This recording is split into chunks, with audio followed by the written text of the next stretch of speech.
Hey, everybody. Welcome back to the Movie Date with Rob and Matt, a movie podcast for people who enjoy talking about movies but don't want to be too smug about it. We might break some Matt. of those rules here. I'm Rob. We might break some of those rules here. Right? Yeah, we're going to be talking about a lot of things because, of course, as a quick index of what we're going to talk about, it's all Star Wars today, including we'll be talking a bit about.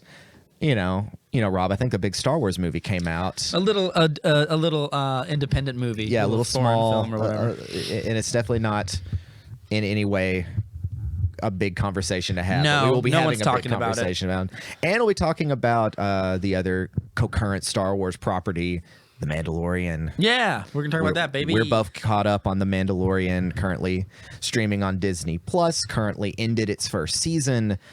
And I guess let's start off with any brief, like a quick run of movie news, which I really don't think we have any. We've got a lot to talk there's about like today. Maybe two things.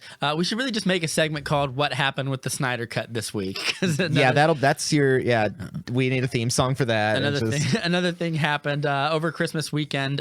People flew a airplane banner over Warner Brothers and said Ann Sarnoff, which is the name of the new CEO of Warner Brothers after what's his name stepped down. Kevin Tsuchihara, and it said, "Ann Sarnoff, please release the Snyder Cut." And Zack Snyder saw it and took a picture, and he was like, "I love you guys so much." And it's only a matter of time. Apparently, his zombie movie has wrapped, is in post production now for the one that's on now. Netflix or coming out on so Netflix. It'll be coming out.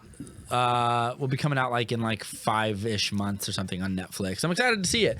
There's a big heist in a zombie-ridden world where all of humanity lives behind a big wall. Social commentary, and well, that kind of recalls. Did you ever see? Because this came out when I was young. When Romero did Land of the Dead. No, I've seen all those movies, but it's been such a long time that it's just a morass of they all blend together. Yeah, because it was Night of the Living Dead, then Dawn of the Dead, then Day of the Dead, and there's a huge gap through the 90s, and then he does Land of the Dead, which is literally set in a walled off city, and you've got Dennis Hopper is the evil president, and the zombies are starting to get smarter. Now they're able to do menial tasks and things like that. I remember it being a very not great movie, but it's very clear that Romero was continuing that line of I'm just reminded, because at one point all the zombies jump into the ocean. They just because they're already dead, so they just float to the city. Huh. And it's kind of funny. Yeah, that's funny and clever. It almost makes you go zombies wouldn't be that smart. Well, it's and you start seeing, I think, in the zombies are kind of picking up things they used to do, like wearing work clothes and trying to do stuff, and there might be some exploitive labor going on. More social commentary. That's from very smart. Yeah, George Romero, but the movie's not good. Yeah, the movie's not good though. unless you want some more before passing Dennis Hopper cheesy acting, which that was a good time. I could take it or leave it. I think that I'm excited to see it. I'm hoping to see a trailer for it eventually. Dave Bautista's in it. It's a whole bunch of a really cool cast, cool idea, and yeah. But anyway, back to the Snyder Cut stuff. He released over Christmas weekend. He released several photos. It's hard to know what the photos are. They're just pictures of his cut of Justice League. It's here's Henry Cavill after he comes back from the dead talking to Lois Lane or whatever. But he underneath each photo he puts a quote. And there's 7 photos, and it's a quote from Excalibur, and it goes interesting. And the first one is Steppenwolf holding one of the mother boxes that he comes to Earth to get, and it says, "What is the secret of the Grail?" or whatever. And it says then the next one is, I think it's a cyborg thing or something, and it's "Who does it serve?"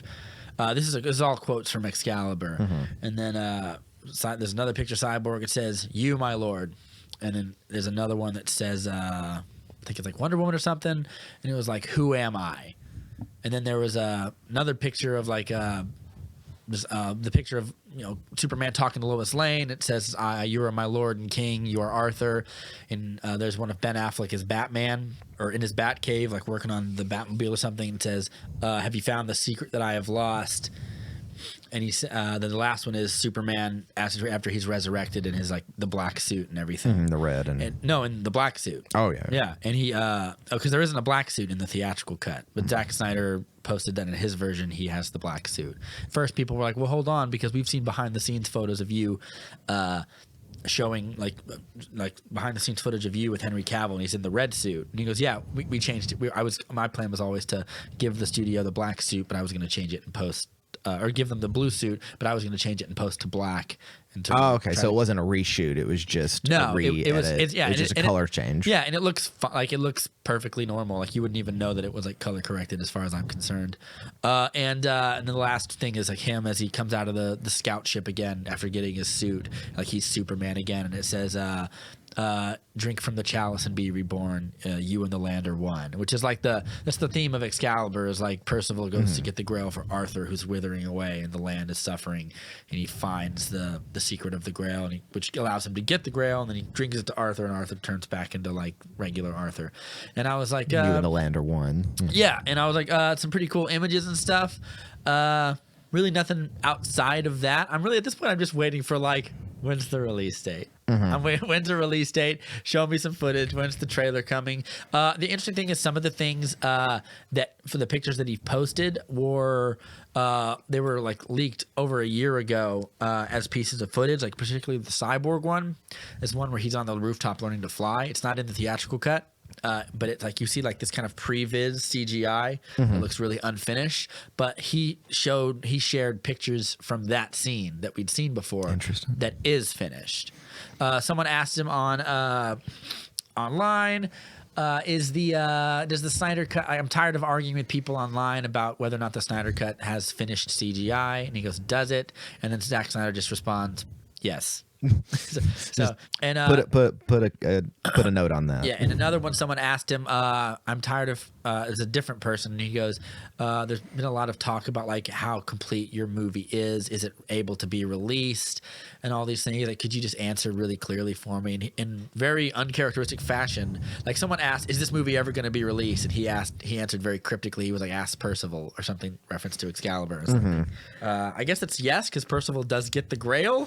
I don't know. This is a huge this is a huge mind game. Yeah, but someone asked him, and he goes, is it finished, like 100%? And he goes, it's not 100% finished. And he goes, and he says that like there's still little things that I want to do and tweak. And he goes, but that's like every movie I've ever made. And I just reminds me like someone said like movies are never finished; they're just released at some point. And he says, yeah, that's a it's just like any art, like it's never finished. You're never really finished. And so and a lot of people took this quote. He was, it's not 100% finished. There's still things that I want to do, like every movie that I've ever worked on. I'm not sure what difference that makes as to how finished it is. And he goes, but all the hard creative choices are already there and are already made. And I think a lot of the people who are a little more antagonistic towards this movement took it and like made headlines like Zack Snyder admits it's not finished.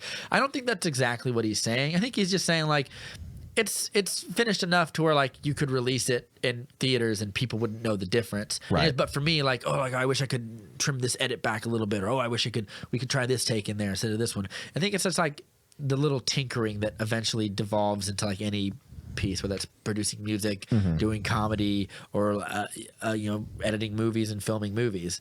So that's all that one really has. Interesting. At this point, I'm already convinced of my own convictions. I'm just ready for the thing. At this point, he's playing next level. Yeah, if it does, Zack Snyder's playing next level mind games, and if it does come out, we'll definitely do a theatrical Justice League episode. We'll have to. And then we'll just to enjoy the comparison. So that's literally with that, it is the holy grail of possible films. Yeah, I mean, I don't think there's ever been an example of a movie that was this far done that was not getting released. Like there's like the Alien 3 controversy, there's Superman 2 Richard Donner. Yeah, there's the Superman 2 Richard Donner cut. But like all of these things are like they were not nearly as done as this movie was. They had to use audition footage in Superman 2 and use it in the movie. And like, it's a better cut. I still don't love Superman 2 or anything. But like, this is like the only movie that exists like this. Maybe Solo, but Solo didn't have 6 months of post-production.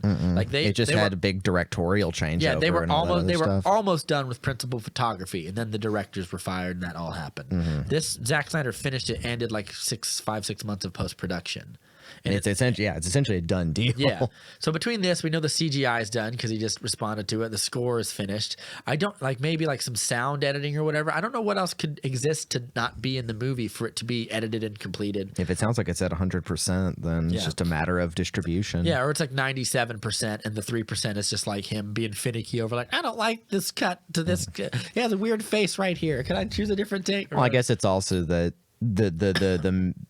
the mystique surrounding this film has now heightened it to a new level, and it's like, boy, if I have to release this thing, it better be worth its salt because of all the I hope so, yeah. of all the people who are waiting in the aisles, just like, oh, where is it? Yeah, and I know it's there. It's not a conspiracy.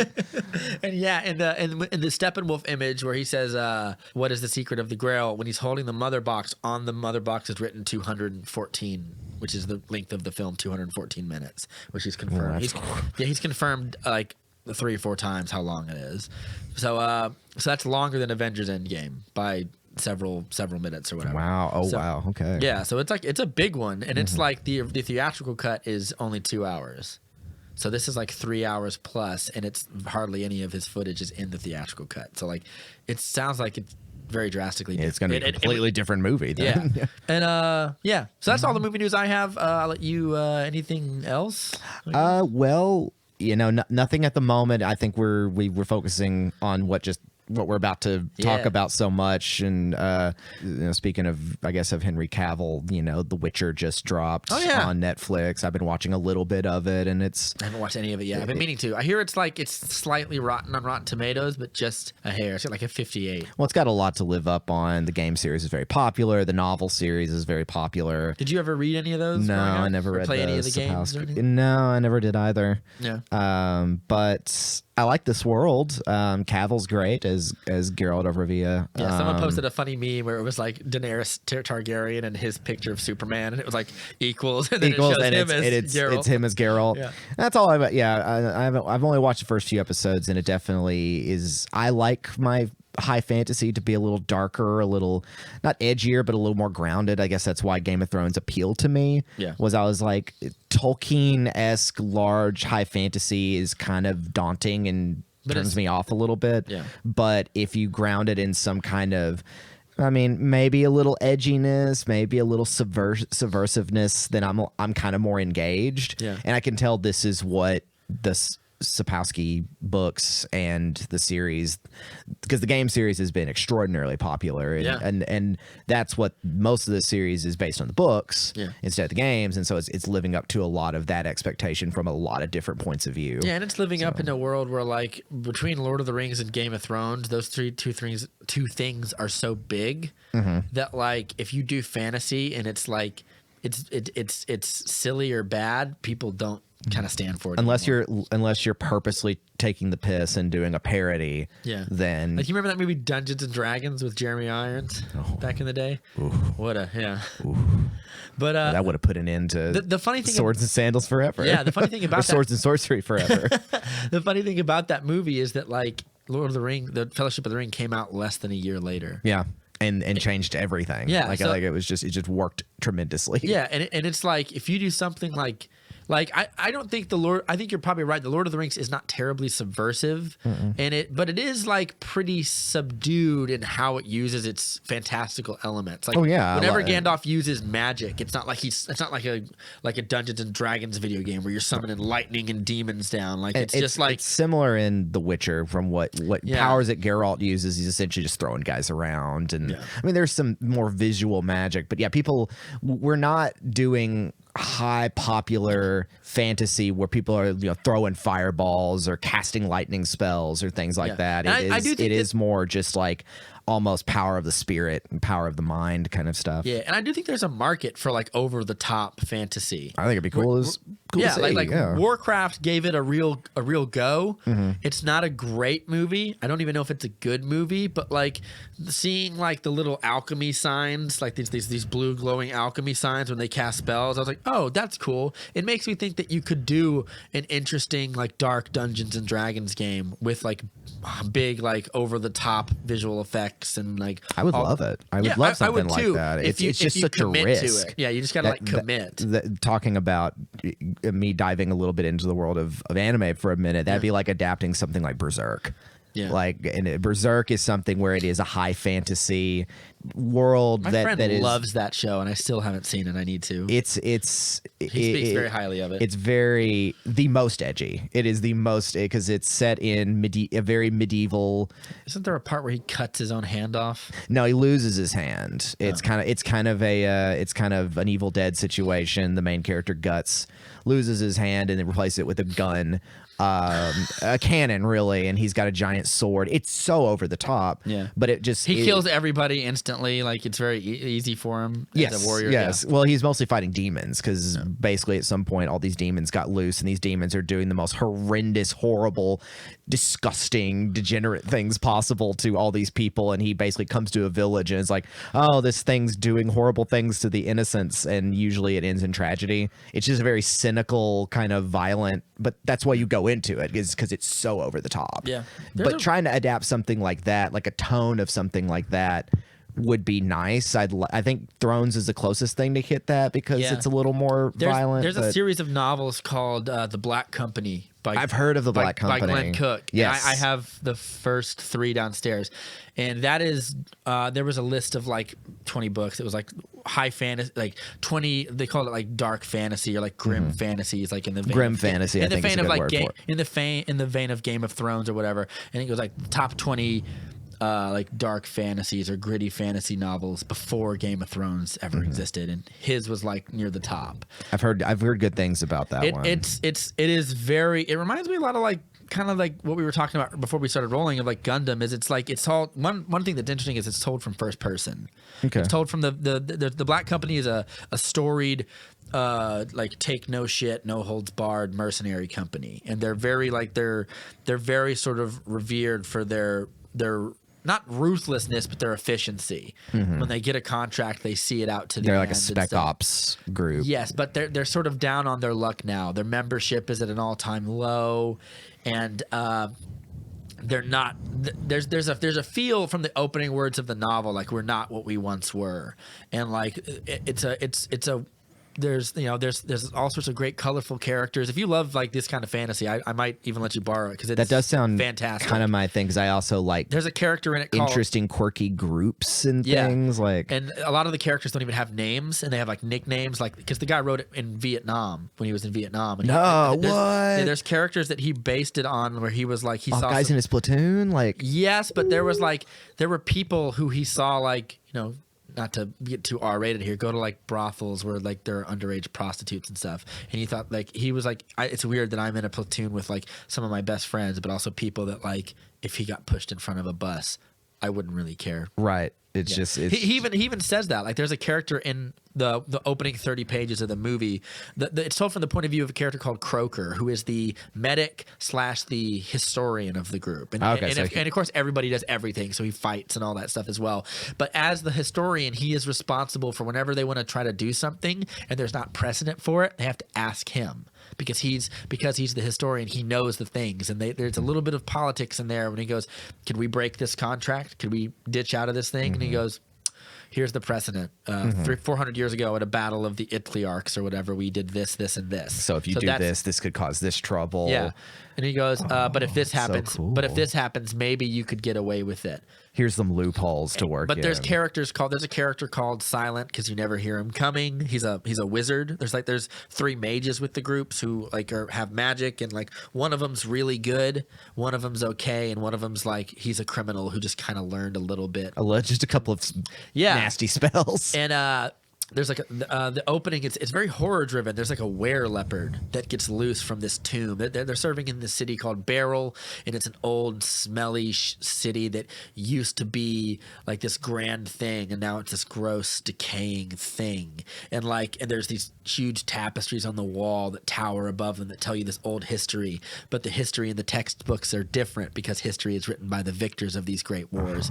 And he's walking down, and like the old history was there's something called the Fort Valaka, which is like a big tomb that there was like they fought against this massive army of monsters and undead, and they won, and they sealed something away in this tomb. Oh yeah. But the city is Hidden evil. Yeah, the city's I'm a sucker for that stuff. The city's so shitty that like there's like it's like the 1% is this ruling class of like barons and stuff, and there's like everyone else who's starving to death, and they break into this tomb to see if there's something to sell or something because they're starving to death. And they release something that yeah, but it's not like an army of evil undead lich kings. It's a feral were leopard, right? And it's really horrifying because there's a part where they corner it in this tower, and they go and they clear each room as they go up the tower to make sure it doesn't get past them to fight it, and it's real tense. Okay, I've heard a lot and this of is people. the opening chapter of the story. It just sets the tone. Yeah, and then eventually they do get out of service to this one guy. I don't want to ruin it for you. Yeah, but just leave it there. You've got me hooked. This sounds. I'll get into, I've heard a lot of good things about the series. It's fantastic. Yeah, hearing you explain like it has this background to the author's like experiences in combat and everything. I'm like, yeah, and it shows. I like that idea a lot because it's sporadic instances of like violence, and then like contemplation, and then a little bit of contemplation and grunt work where like you're like he was talking in an interview and he said, well, if I was really going to show you what it's like to be in Vietnam, it's like you have 2 terrifying battles where you see your friend's leg blown off, and then the rest of it it's polishing your rifle and doing drills, which is like, so like that's a little boring after a while. But that's why so he setting says it in an extreme circumstance, he heights it up. And in the history of this world there was something called the White Rose or whatever, and a long time ago. It's been a while. I need to like start rereading it and stuff. But what happened was there was a epic battle of good and evil, essentially. And what happened is there was this powerful sorcerer and his lady, and he took like I think like the 10 leaders of these kingdoms, and they're called the 10 who were taken, and they're turned into like these interesting dark. They're all vaguely magical. Like one of them is called Shifter because he can change how he looks and stuff. And he's this big, towering, 10-foot tall man who looks like he has a beard of moss, and he looks like he's like old and rubbery, wooden-looking skin. So they've all become something more than man. Yeah, and now they all And there's one of them called one's called the Faceless, I think, and he wears a mask and a veil on his face, and his voice always changes, and it's really creepy because when they're trying to get out of service to one of these barons for the city of Beryl, they go and talk to this guy, and they go on this huge black ship, and they go in there, and he's just this really small, kind of effeminate looking guy. He's very tight black clothing, and they sit down in front of him, and like there's a really tense feeling of horror as they're talking to him, as his voice changes from like a beautiful girl to like an old man to like a young boy, and it's like they know this is not like someone human, but he's offering them the help they need, and it's like to deal with the devil. What do you offer to something that has no bearing on your own reality? And what happened is it's the good guys lost this big epic conflict of good and evil, essentially, which is this was written in the 80s. It's very uncharacteristic of novels at that time. Like he sets it up like he sets his up after what would be a Lord of the Rings where the good guys lost. It's like it's like they fought against Malcor and Sauron and everything, but the army of man was defeated, and now we're living in the shadow of the worst outcome. But the evil sorcerer who raised these men died, and the lady is what's left. So they refer to her as his wife is known as the lady, and she's sort of the overarching evil, but we never really talked to her. I haven't seen her yet, but I'm not finished with them either. And there's the 10 who were taken all still exist, but they're like these warring kingdoms now. They're all together, but they all constantly try to one up each other and gain favor with the lady. And there's a rumor of prophecy that like the White Rose will bloom again and bring justice back to the world. And that's the hope. Yeah, and as we follow the Black Company around, we meet characters like there's a guy named Mercy And he's called Mercy because it's the one thing you'll never get from him, and he's a real evil son of a bitch.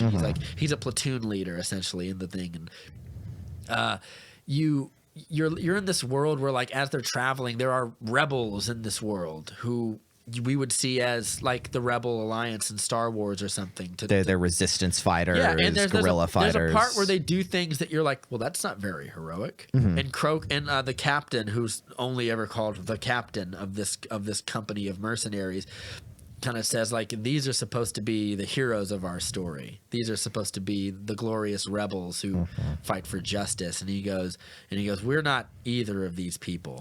We're not the Taken. Yeah. We're not the heroes, because if these people were heroes, there would be justice in the world, and there's not. And it's so very, it cuts through the BS of it and says, Yeah. no, in order to make the positive outcome, the dirtiest decisions have to be done because it's the only options we have left.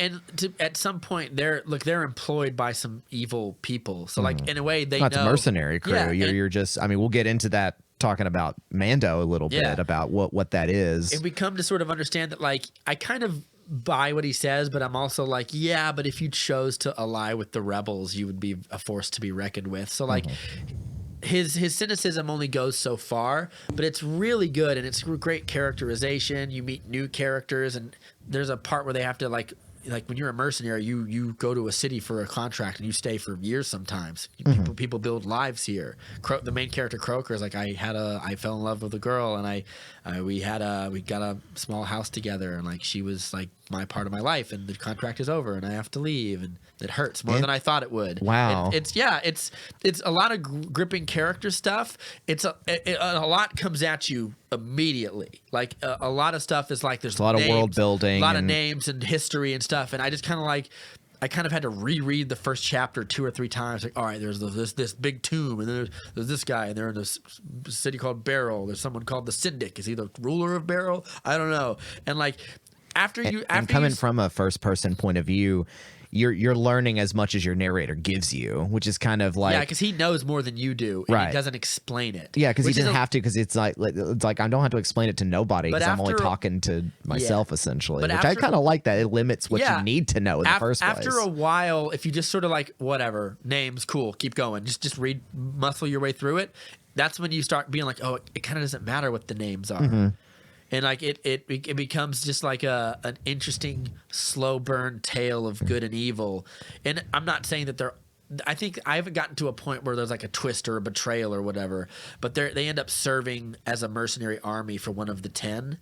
And it's a lot of like, go to this place and fight these people. My army's going to be over here, and then there's this other member of the 10, and the lady doesn't like him, and I kind of want him to be out of favor, so we're going to go and ambush his forces. And like, it's a lot of this stuff. It's a lot of using them as pawns to make but they're very big good moves. at it. Anyway, we've talked way too much about Yeah, that. I'll check it out. It's authors like that. Joe Abercrombie, who has Yeah. The Blade itself, and the guy who does the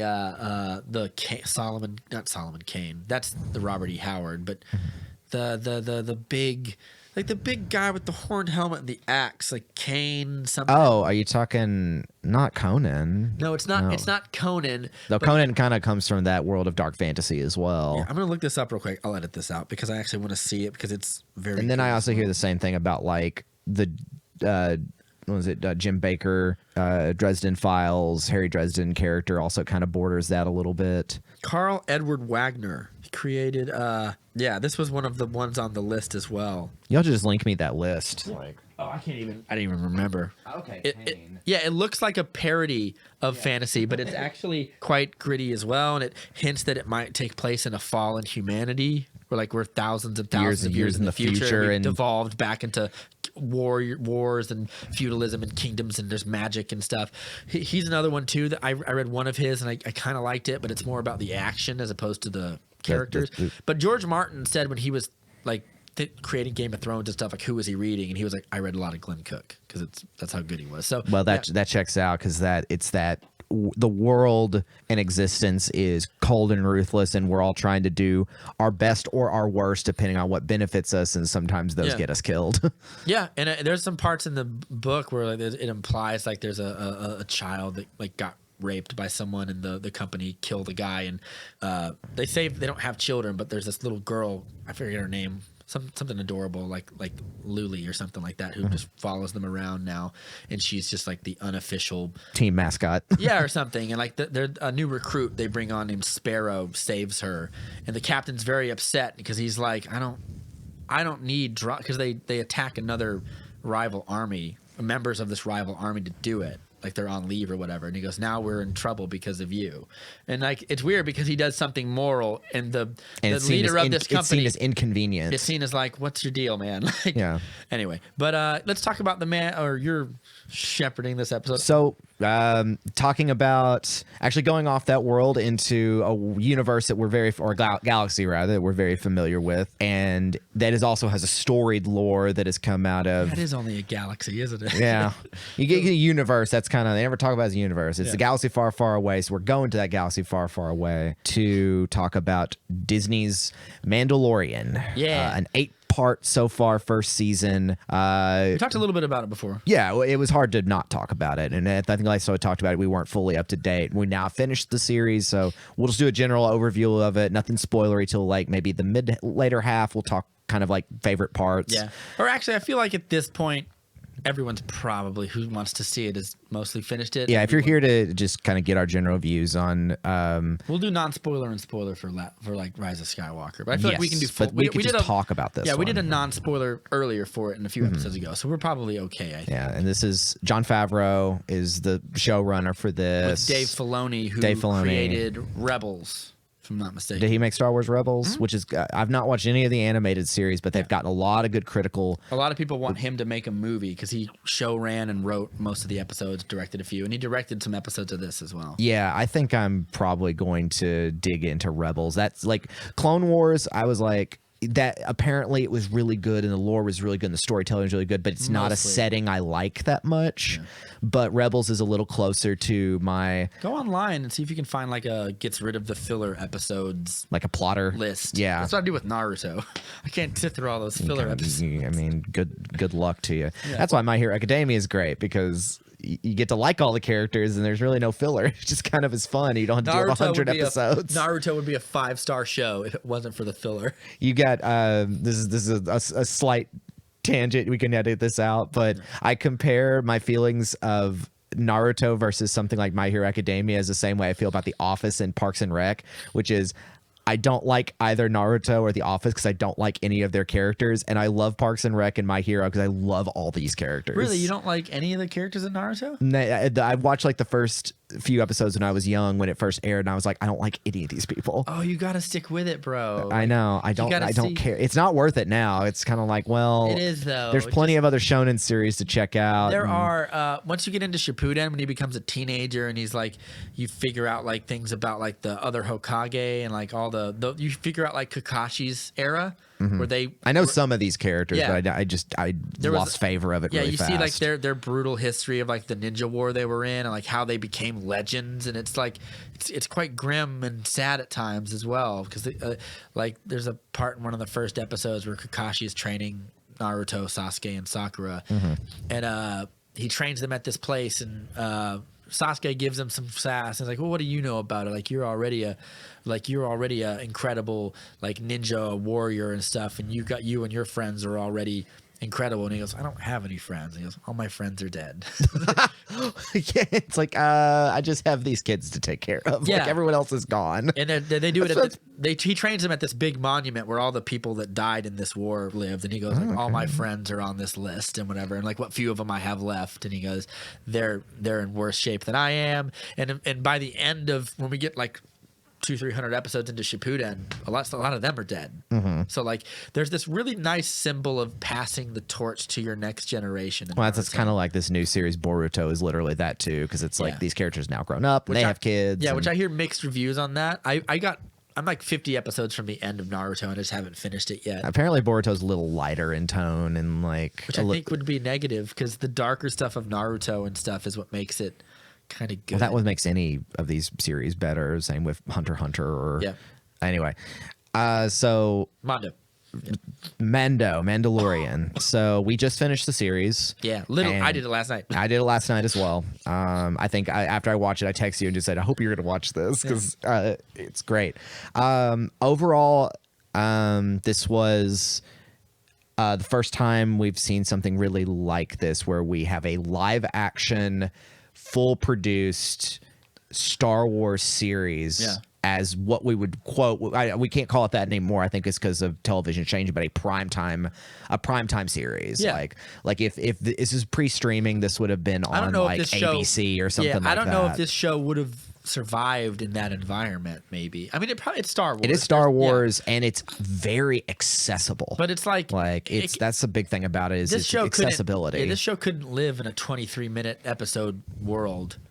But also, like, I don't know if it needs the hour-long HBO thing either. I think the freedom that it has where it is serves it the best. It's really perfect in its allotted time and the way it's put in. Yep. And I think we talked about it last time how like because you've got 8 episodes, you do have some filler time and everything. And we were talking about which episodes we prefer and which ones which we'll get into. I don't know if we'll do a ranking or not, but so the story of Mandalorian is it's several years after the events of Return of the Jedi. Yeah, 5 years. The Empire is gone, but its remnants, of course, still exist. Nobody is a powerful thing like that isn't fully gone, but the galaxy has, of course, retaliated against it, and now we're in this kind of we're 25 or plus years before The Force Awakens. Yeah, I think so. And so like this is the New Republic is just kind of getting on its knees, and we're all just trying to figure everything out in the post-war haze. Creating a galaxy-long government in 5 years seems like a daunting task. Which we get some of that commentary from some former Imperials, because we get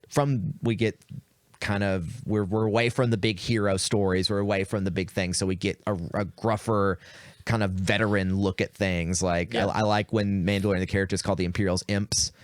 It's that's right. It's like we got to get out of here. These imps are going to come in, and it's like they view it from the battlefield. It's like it gives you just a nice subtle history of like it may be blasters and stormtroopers and mechs and things like that, but it was still war. Yeah. And it's like you get a lot of that, especially from like Cara as a shock trooper, and it's just like I've seen some shit, man. She's pretty good in here. Like this is all full spoilers, so I guess we can get into it. Gina Carano's like I've seen her in other stuff where I was like she's whatever.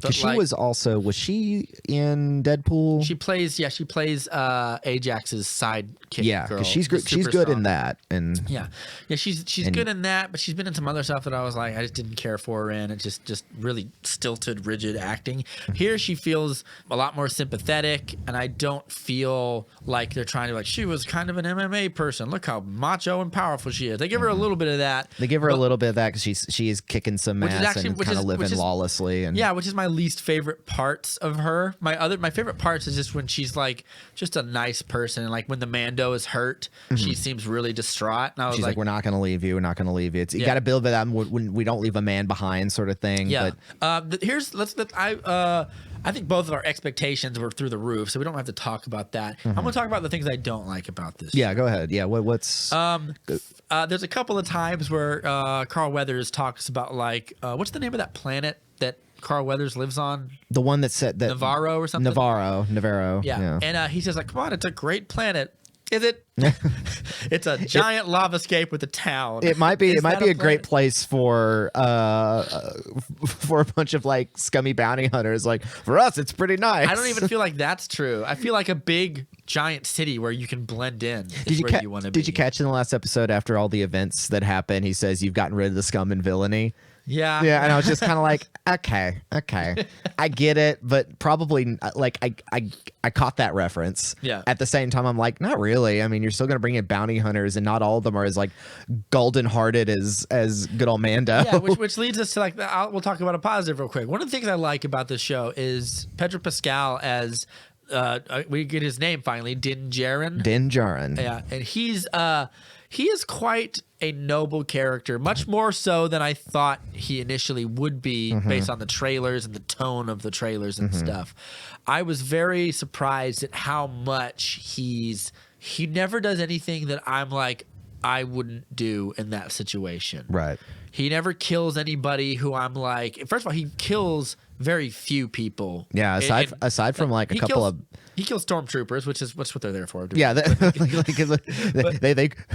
got themselves in there in the first place. Yeah, you joined a Nazi army. I'm not sad for you, but yeah, like I feel he bad never. for wiping out the SS. But aside from those, he never kills anybody that I'm like, oh, I mean, he that's dispatches people uncharacteristic. that's like in the first episode when he's in that bar on that planet and he gets that guy cut in half by the door. It's like, well, that was just more of a necessity. Like he was just being improvising. Yeah, and he doesn't kill the other two. No, he just beats him up. And knocks him out. He does kill that one, and then at the end of that episode, right before when we meet the Baby Yoda, IG-11 or whatever is gonna kill Baby Yoda, and he pops a cap. Yeah, kills him, puts him down. And I was like, I can see him doing that, and I can see him doing that if it was a human character too. And I feel like if we've talked a little bit about Dungeons and Dragons on the way here. If you go by like your character alignment charts, lawful good is the paladin, chaotic evil is the worst of the worst.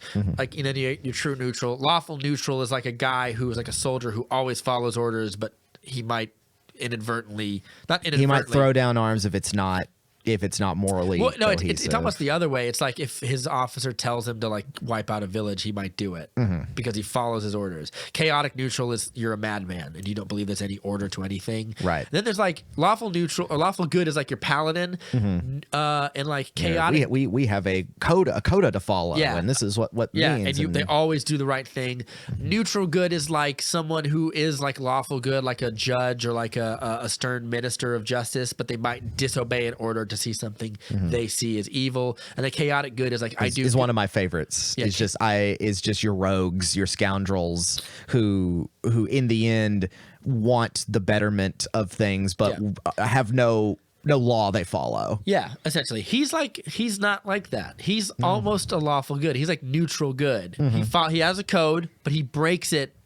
He'll break it given the reason. Like I was incorrect when I said they're not going to take his helmet off for this show. And IG-11 says I need to fix he gets really injured in the last episode. He's like, I need to fix you or you're gonna die or whatever. And he puts I like that he pulls the gun up to him and he's like, if you do that, I'll kill you. Yeah, and he's like, ever since I was a kid, no living person. And I sat there and I was like, but he's not. And then Healer says, but I am no living thing. And he lets him take it off. He tweaks the more boundaries of his code based on his morality, essentially. And it should be mentioned with IG-88, we've had series of flashbacks throughout for the Mandalorian, for Din's background, which so far I've not cared for. They're not as. It's a nice, interesting, like they're bringing in Clone Wars era material. Those are battle droids that are wiping out his. Yeah, they're battle droids who are wiping out his. Which would village. be around the time of like Revenge of the Sith or something. Because he's at least in his late 30s, mid to late 30s maybe. Yeah. And if this is that checks out. Yeah, that actually checks out because he would have been about 10 years old if he's on like some random planet that the Trade Federation was going to wipe out. Right.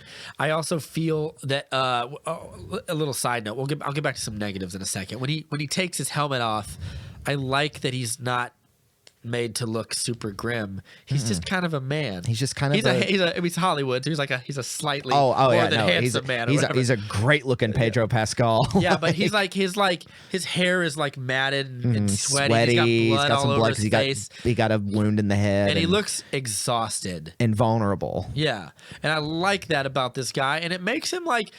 If I have a criticism of this show, I think it's one half Disney trying their darndest to like push the envelope and give fans what they've said they wanted, which is like a darker, grittier, underworldy Star Wars story. That also, it's also Disney gives you more of the lore of this land. Yeah, a little bit. And the downside of that is like it also does feel like Disney playing it safe, sticking to a formula to a degree. And that formula is something that Disney didn't create. Like it's a Western Bonanza show formula. Well, what makes it work, like you said, is that the Mandalorian himself, I think I said earlier, if this show had been helmed by like we're watching the adventures of Boba Fett, then it would be an HBO R-rated sort of deal where he's just at the end of the episode he puts a blaster in some dude's head. Yeah. But we're following a character whose arc is of one of nobility. He comes from a noble background. Yeah. He's cold though. He's cynical. He has trauma. And then becoming responsible for something particularly this child, the most famous thing out of it, Baby Yoda, changes him as a person. Yeah. And so he becomes even Or more maybe it like, doesn't. I'd like to say that it doesn't just change him; it changes him kind of back because it mirrors what happened with his father in a way, or his parents. Right. The reason I didn't care for that the flashback scenes is they just didn't feel harrowing and terrible enough. It's just like there's some explosions and there's a hold the baby, and like I wasn't terribly convinced by it. And it was like it could have been a little like some, rougher. There's some stuff visually, and I wanted to get the sense that like this guy's family was ruined, as opposed to like there's a little town with some battle droids. I'm not saying it's like I want because that feeds into why he has a huge droid bigotry, which is frequent in Star Wars. Is a lot of droid bigotry, botism, feels misplaced, cyberism going on. But that's kind of interesting with IG-11 because he becomes reprogrammed and becomes hilariously, I am a nurse. I am a nursing droid. I am a nursing droid. And by the end, watching him become a person who cares about this droid is actually kind of a cool character arc for the Mandalorian. But, yeah, I feel as though like when that well, I feel as though also like, I'm just thinking about how cool IG-11 is. Like ever since we saw IG-88, just that statue in Empire Strikes Back, everyone's just like, this thing is so scary and weird and pipe looking, and what does it do? And now we finally get to see it just spinning and booping and shooting. I love it. Yeah. It's great. That's there's never a moment he ain't fun to watch. Yeah. So getting back to his the reason I didn't like those flashbacks is like I like the end of it because it mirrors what happens with him and the baby that he has, the baby Yoda or whatever. It's like his parents are killed. The child. And what opens up is like when the doors open up, you see a Mandalorian and rescue him. And you see them all come down in their jetpacks. That's the part that I was like, oh, that's really cool. It builds the world. Is that Mandalore? No, he says it's not Mandalore. Yeah, because he's not a Mandalorian because they make the like Mandalorians aren't a race, it's a creed. But there is a place called Mandalore. Yeah, there is a planet, but it's like it's a refuge of warriors in a way. But like, yeah, I liked that because it shows that he didn't change into a better person. He kind of changes back because he realizes like there's a weird full circle thing. It was like, oh, I'm responsible for this thing the same way they rescued me. I have to rescue this. The way that shot too, I kind of had a little joke to myself. It's almost shot like those army commercials you see. It's like the few, the proud, the Mandalorians, because they just come in and wipe the whole place out, and he flies off with the child, and it's like they've also got like the cool little antenna on the sides, like some old school Mandalorians, like Boba Fett helmet kind of stuff, and I was like, that was really satisfying. That was really cool. That's cool, and like I think that I like that about him as a character is that like he because I know a little bit about the Mandalorians, and they're essentially the space Spartans, for lack of a better word. And I like this creed, and I like the fact that he is a guy with a code, and it makes him more sympathetic. And I like to like that too. It's very epic line or whatever. This is the way, and you kind of get an idea of what the way is depending on how folks are supposed to be reacting to things. Like what is the decision to make? Yeah, and it goes, you're a Mandalorian. You chose strife and struggle. Like that's your destiny or whatever. Going back to things I don't like how small scale it feels at times. I don't mean that in like, oh, there's not like lightsabers and awesome force powers. It's a show that was made for like 15 million an episode or whatever. It's just a big deal for a show. It's a big show, but it does feel that rough around the edges side of Star Wars that we've always wanted to see more. Yes. Well, that gets into is it always something we've wanted to see more of? Because I think there's different subsets of fandom that are like, who want to see like, who are basically kind of like, you're getting to like subsections of the Star Wars fans who are just like, I want to just see The Wire in Star Wars. Like, can I just get like a dirty documentary style setting in Star Wars? Because Star Wars universe, part of what makes it appealing, I think, is that it is a high fantasy, a high sci-fi that also is gritty. It's also kind of rusty and you know. I and- agree. I absolutely agree with that. The reason I say it's small scale is like every time I go to a place, and this is every episode, I guarantee you to check it. It's always, even the episode with Bill Burr, which is a great episode. There's that little, it's just a little space station in the middle of nowhere. The first episode, it's a weird ice planet with a little hub, bar. Yeah, a little hub. And then Navarro is a lava planet with a little town. There's the forest planet is a little forest with a little thing. village. So it's We like know there are giant cities in this universe. There's a planet that is nothing but literally a city. Why can't we have like a little bit more world building? that's a good point. It's Yeah. like we live in a I'm not saying hyperspace past future because it happened a long time ago. Yeah.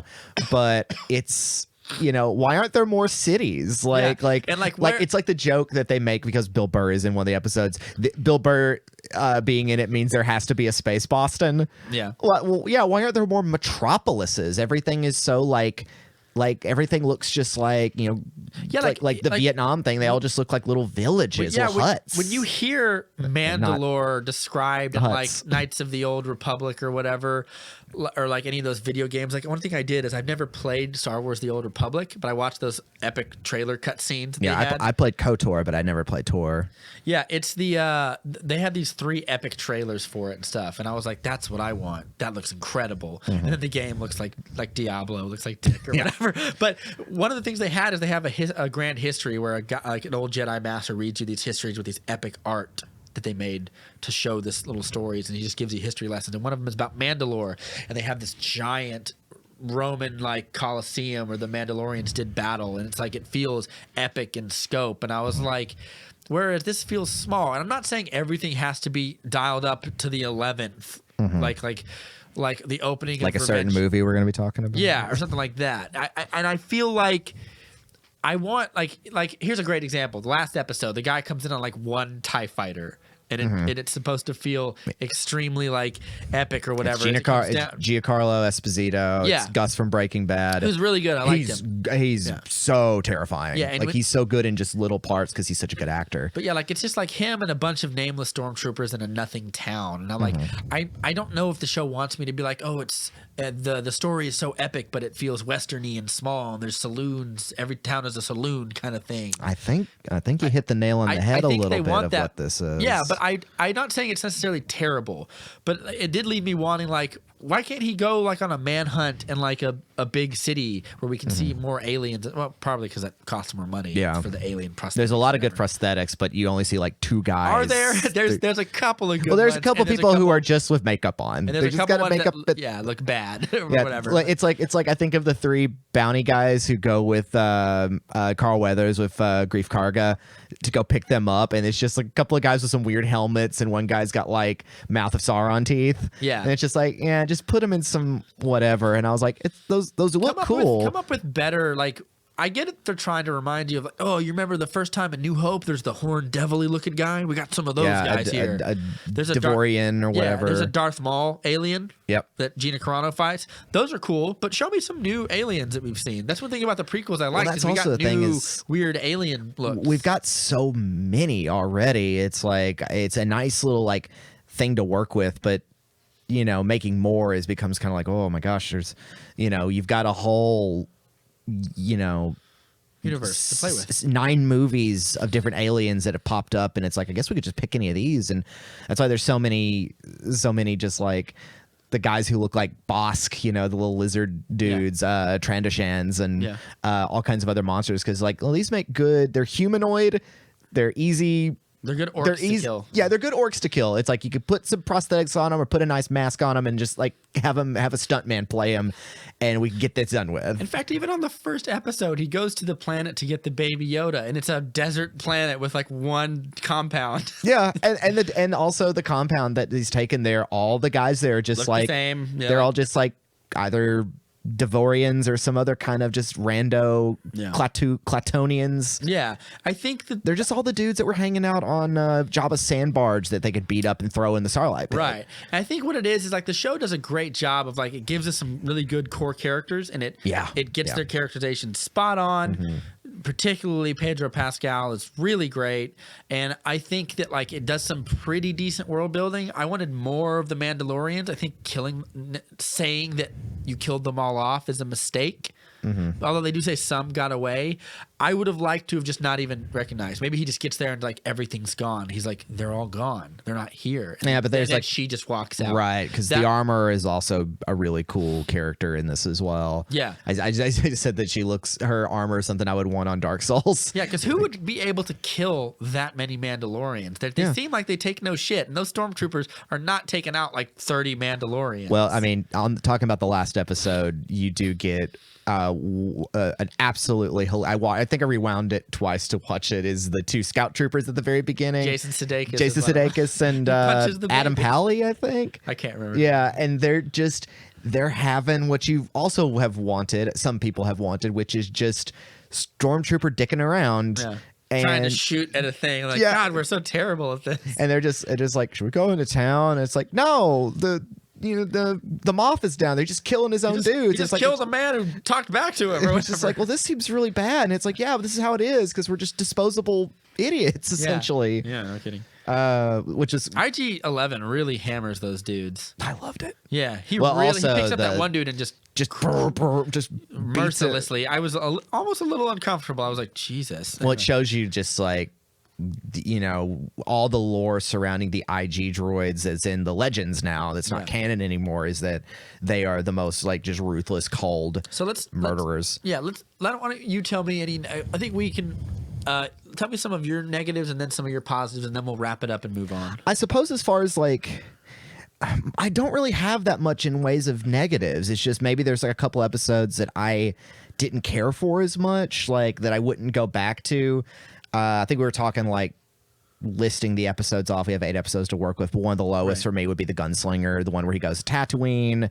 Amy Sedaris is there, and it was just that I'm like, I don't really care that much. Like this is one instance where a filler episode just doesn't satisfy me. Yeah. And I'm like, okay, I don't care about that. But we had a disagreement about the one where you first meet Gina Carano and it's the Seven Samurai sort of deal, because I thought that was neat. I thought that was kind of cool. It was like, it reminded me of something, going back to the episodic stuff, it reminded me of something like Samurai Jack, where it's like, it's like, I'm here to help you, but you'd be better off if you helped yourselves.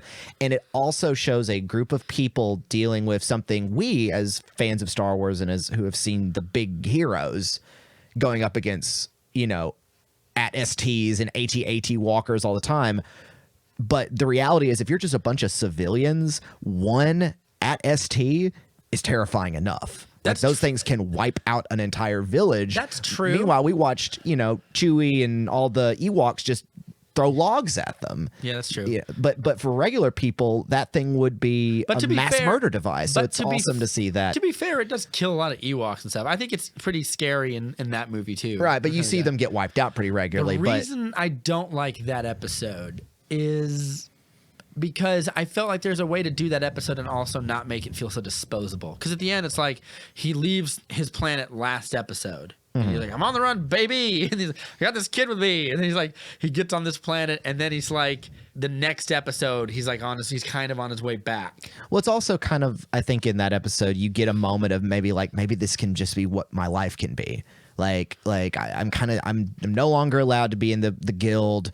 I really flew the coop as far as that's concerned. I got this kid, and he starts to kind of have like a little of a thing with one of the local women, and all the kids love him and everything. And then he finds out, no, this dream I have for retirement isn't possible because they're going to keep hunting I me. agree. I just don't think it's pushed as hard as it should be. It was kind of towards the end, but I think I'll go a step further. I think this episode would have been better if we didn't have any of the actiony stuff. If it's just him like with the kid, and he gets this planet, and he gets a moment of like peace and relaxation. Like, because the first episode he had to like fight a compound of dudes with a droid he then had to kill, and then he had to learn how to ride a thing, and then he gets back and he has to break the kid out of like, I don't ride Blurg. Yeah, and then he has to break the kid out of a bunch of stormtrooper like filled compound. Then he has to fight through the bounty hunters, and I was like, oh, I could just relax Take forever. a moment of just like, oh, it's all over. Maybe this is it. But of course.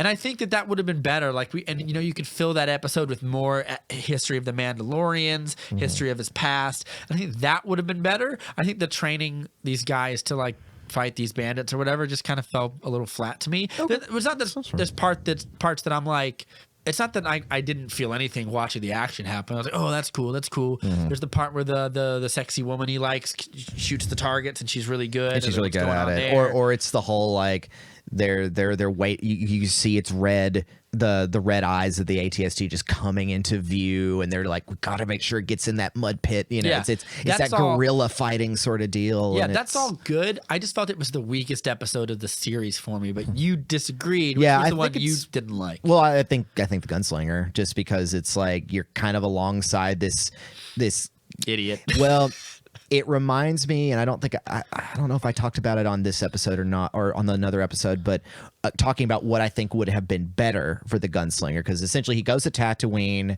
and he runs into this kid. Again, surprisingly, when we get to Tatooine, you don't get the sense that Mos Eisley is a large, kind of little big city town thing. We get one spaceport. Like it's confined. It's really small, and I don't like it. And, I'm surprised and all the times we had seen Mos Eisley before, it's pretty raucous, kind of. Yeah, it's a bazaar. It's like a huge bazaar. It's like an airport with a town. Yeah, that's a good point. It's a huge, something place like Mos Espa, is a little more dingy, but Mos Eisley is almost like a little bit like a Reno, Nevada, a little bit. Like it's not like Vegas.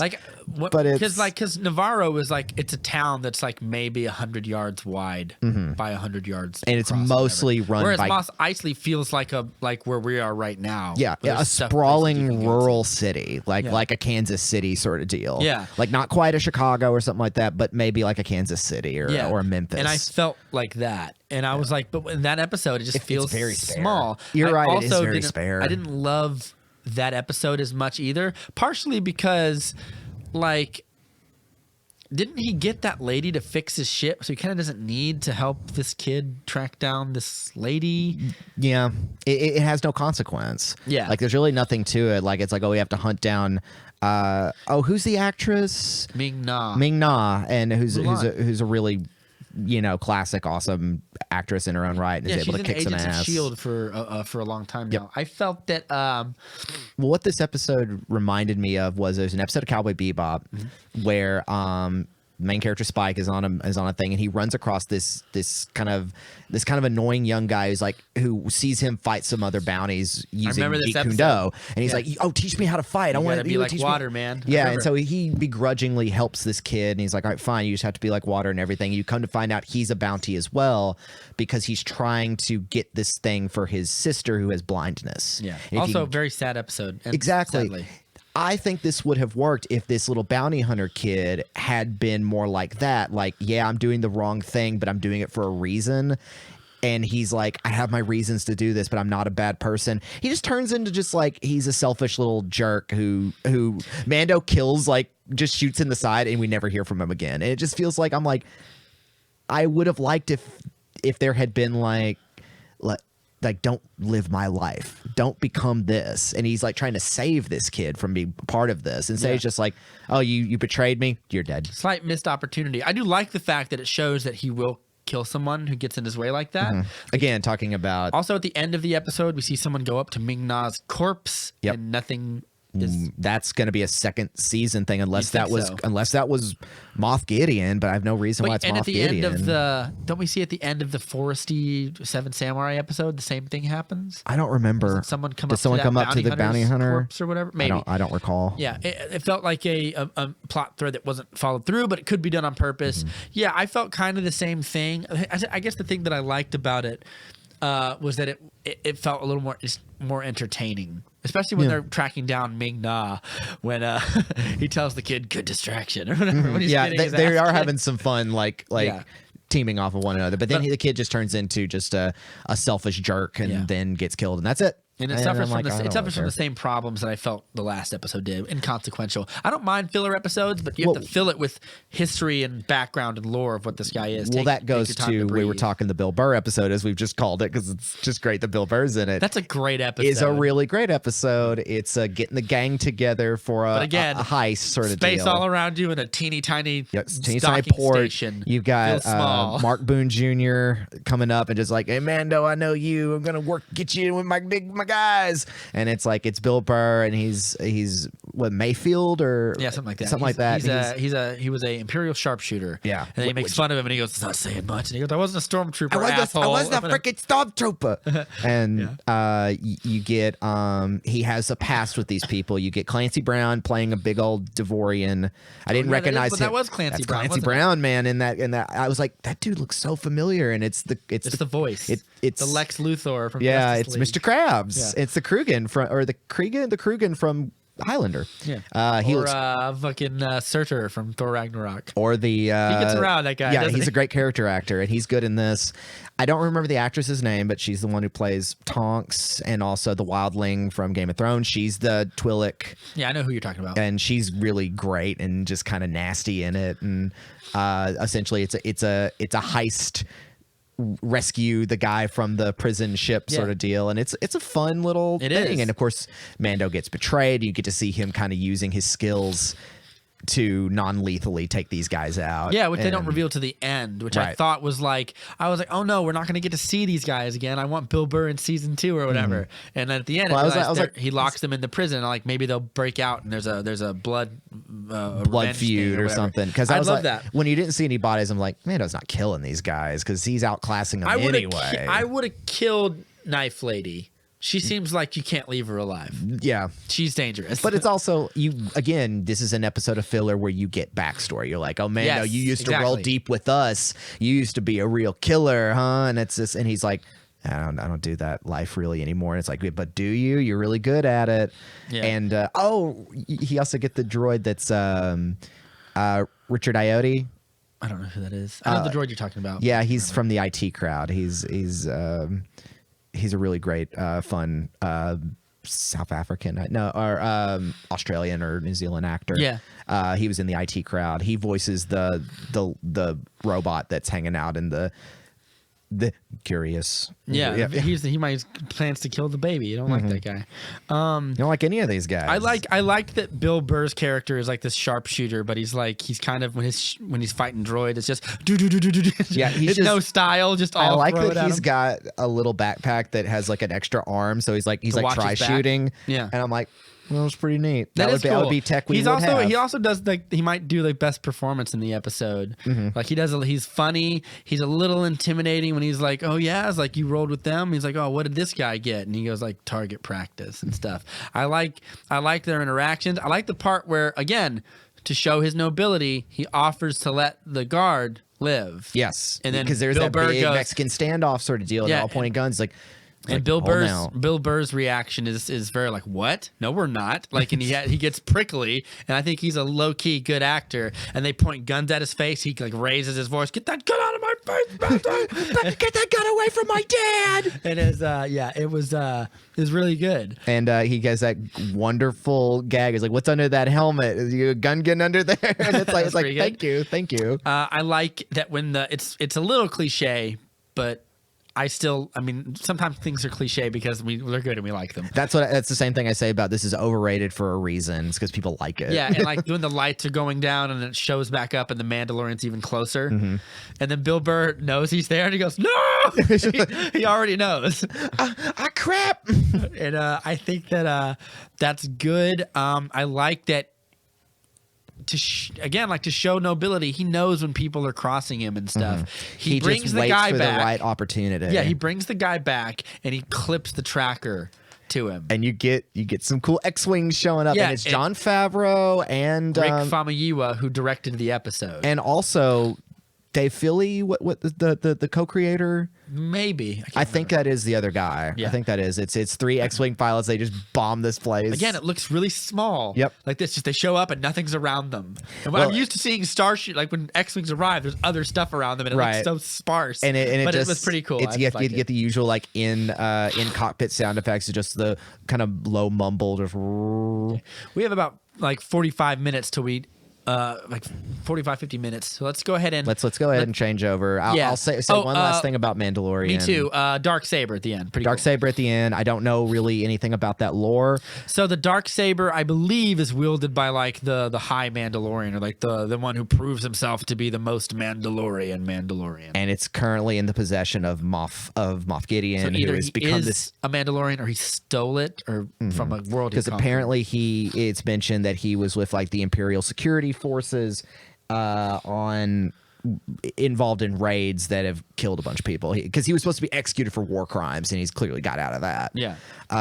Which is very prescient for like Nazis escaping to Argentina sort of deal, which we already got a little bit of having Werner Herzog in this series. He's so fun. He is. He gets wasted. I feel sad. Yeah, he just not kinda gets not killed. wasted, but like he gets killed. He just And I gets was killed like, off that's randomly, and unfortunate. it kind of sucks because it's like it's Werner Herzog, but it's like he's probably like, I just want to be around for one season.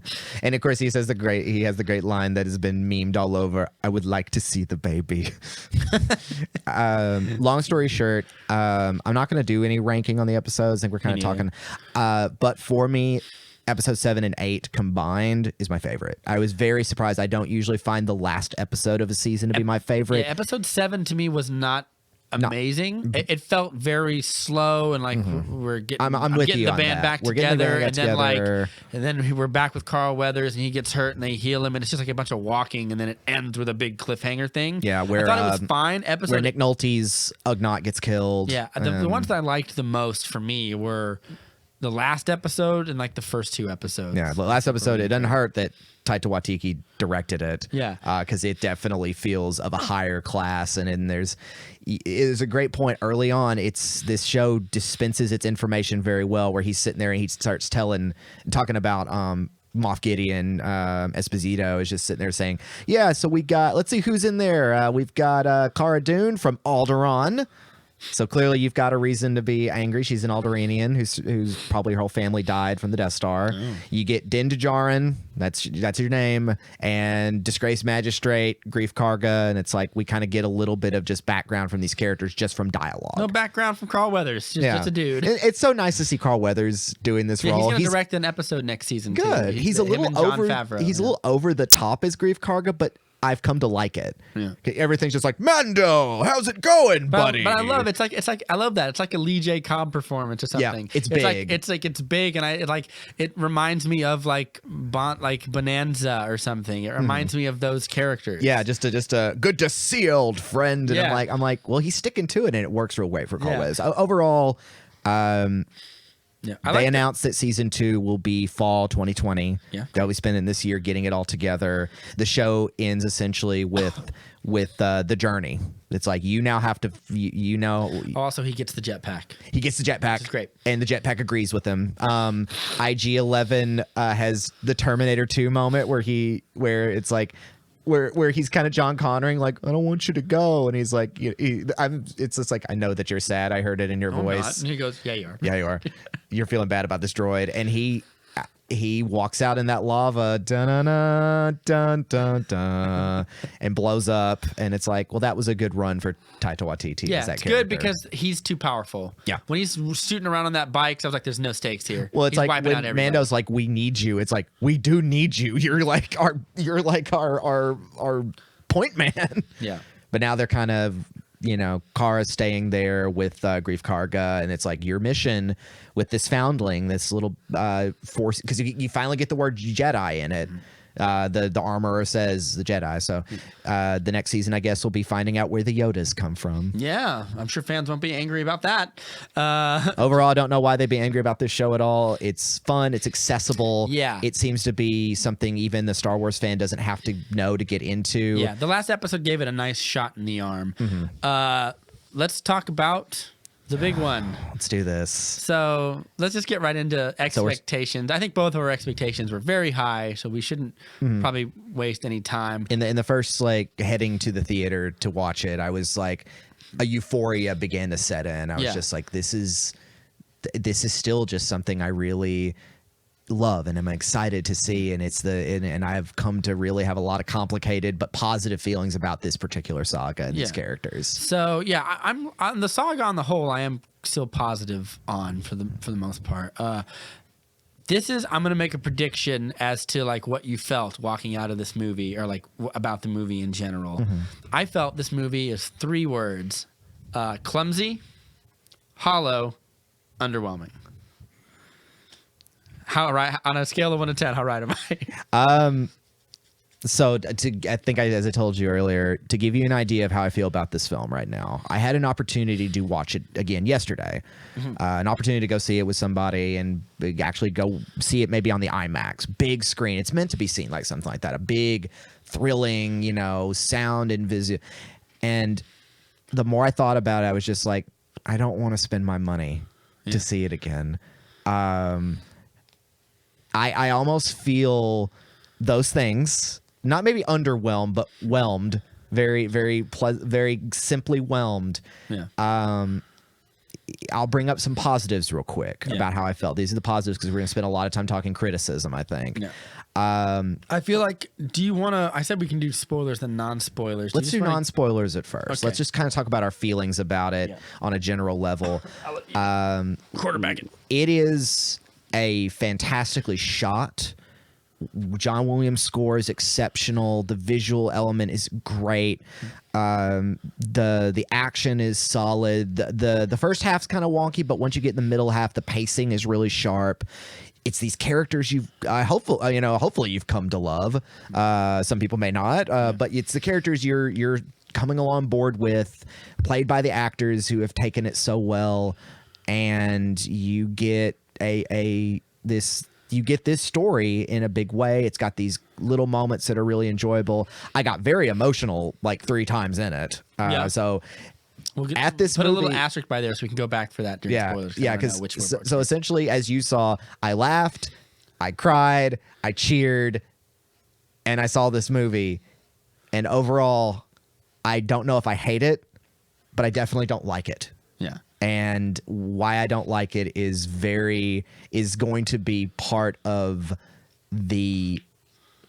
what this series, this particular saga, 7 through 9's legacy will be from this point on, at least for us of our age. Right. I'd be very interested to see, as years come down the line, now that this particular trilogy is finished, what children growing up with it feel. With the younger than Gen Z generation kind of feels about this Star Wars. But for me, we will get into it. But my overall thought is just, I don't really want to watch this movie again anytime soon because I got it the first time. Yeah. And there's nothing in it that really gives me joy. At the time it did as a spectacle, but upon thinking about it again, and I don't want to say that. I don't want to say that I didn't like this movie, but overall, I didn't like this movie. What came to, and before we get into the plot details, because plot details will be spoiler. We're just talking about our feelings right now.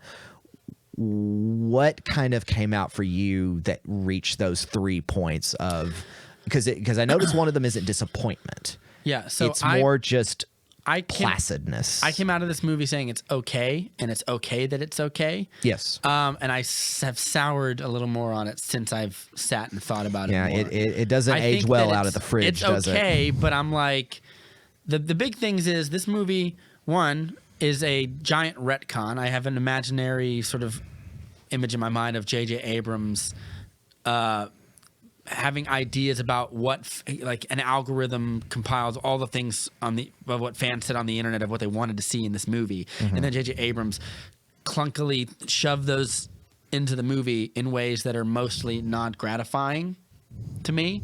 And the movie has especially like the first half-ish of the movie has like a real breakneck pace where nothing breathes. Oh yeah. There's we're getting going from the beginning. The we editor are is on the button going like go.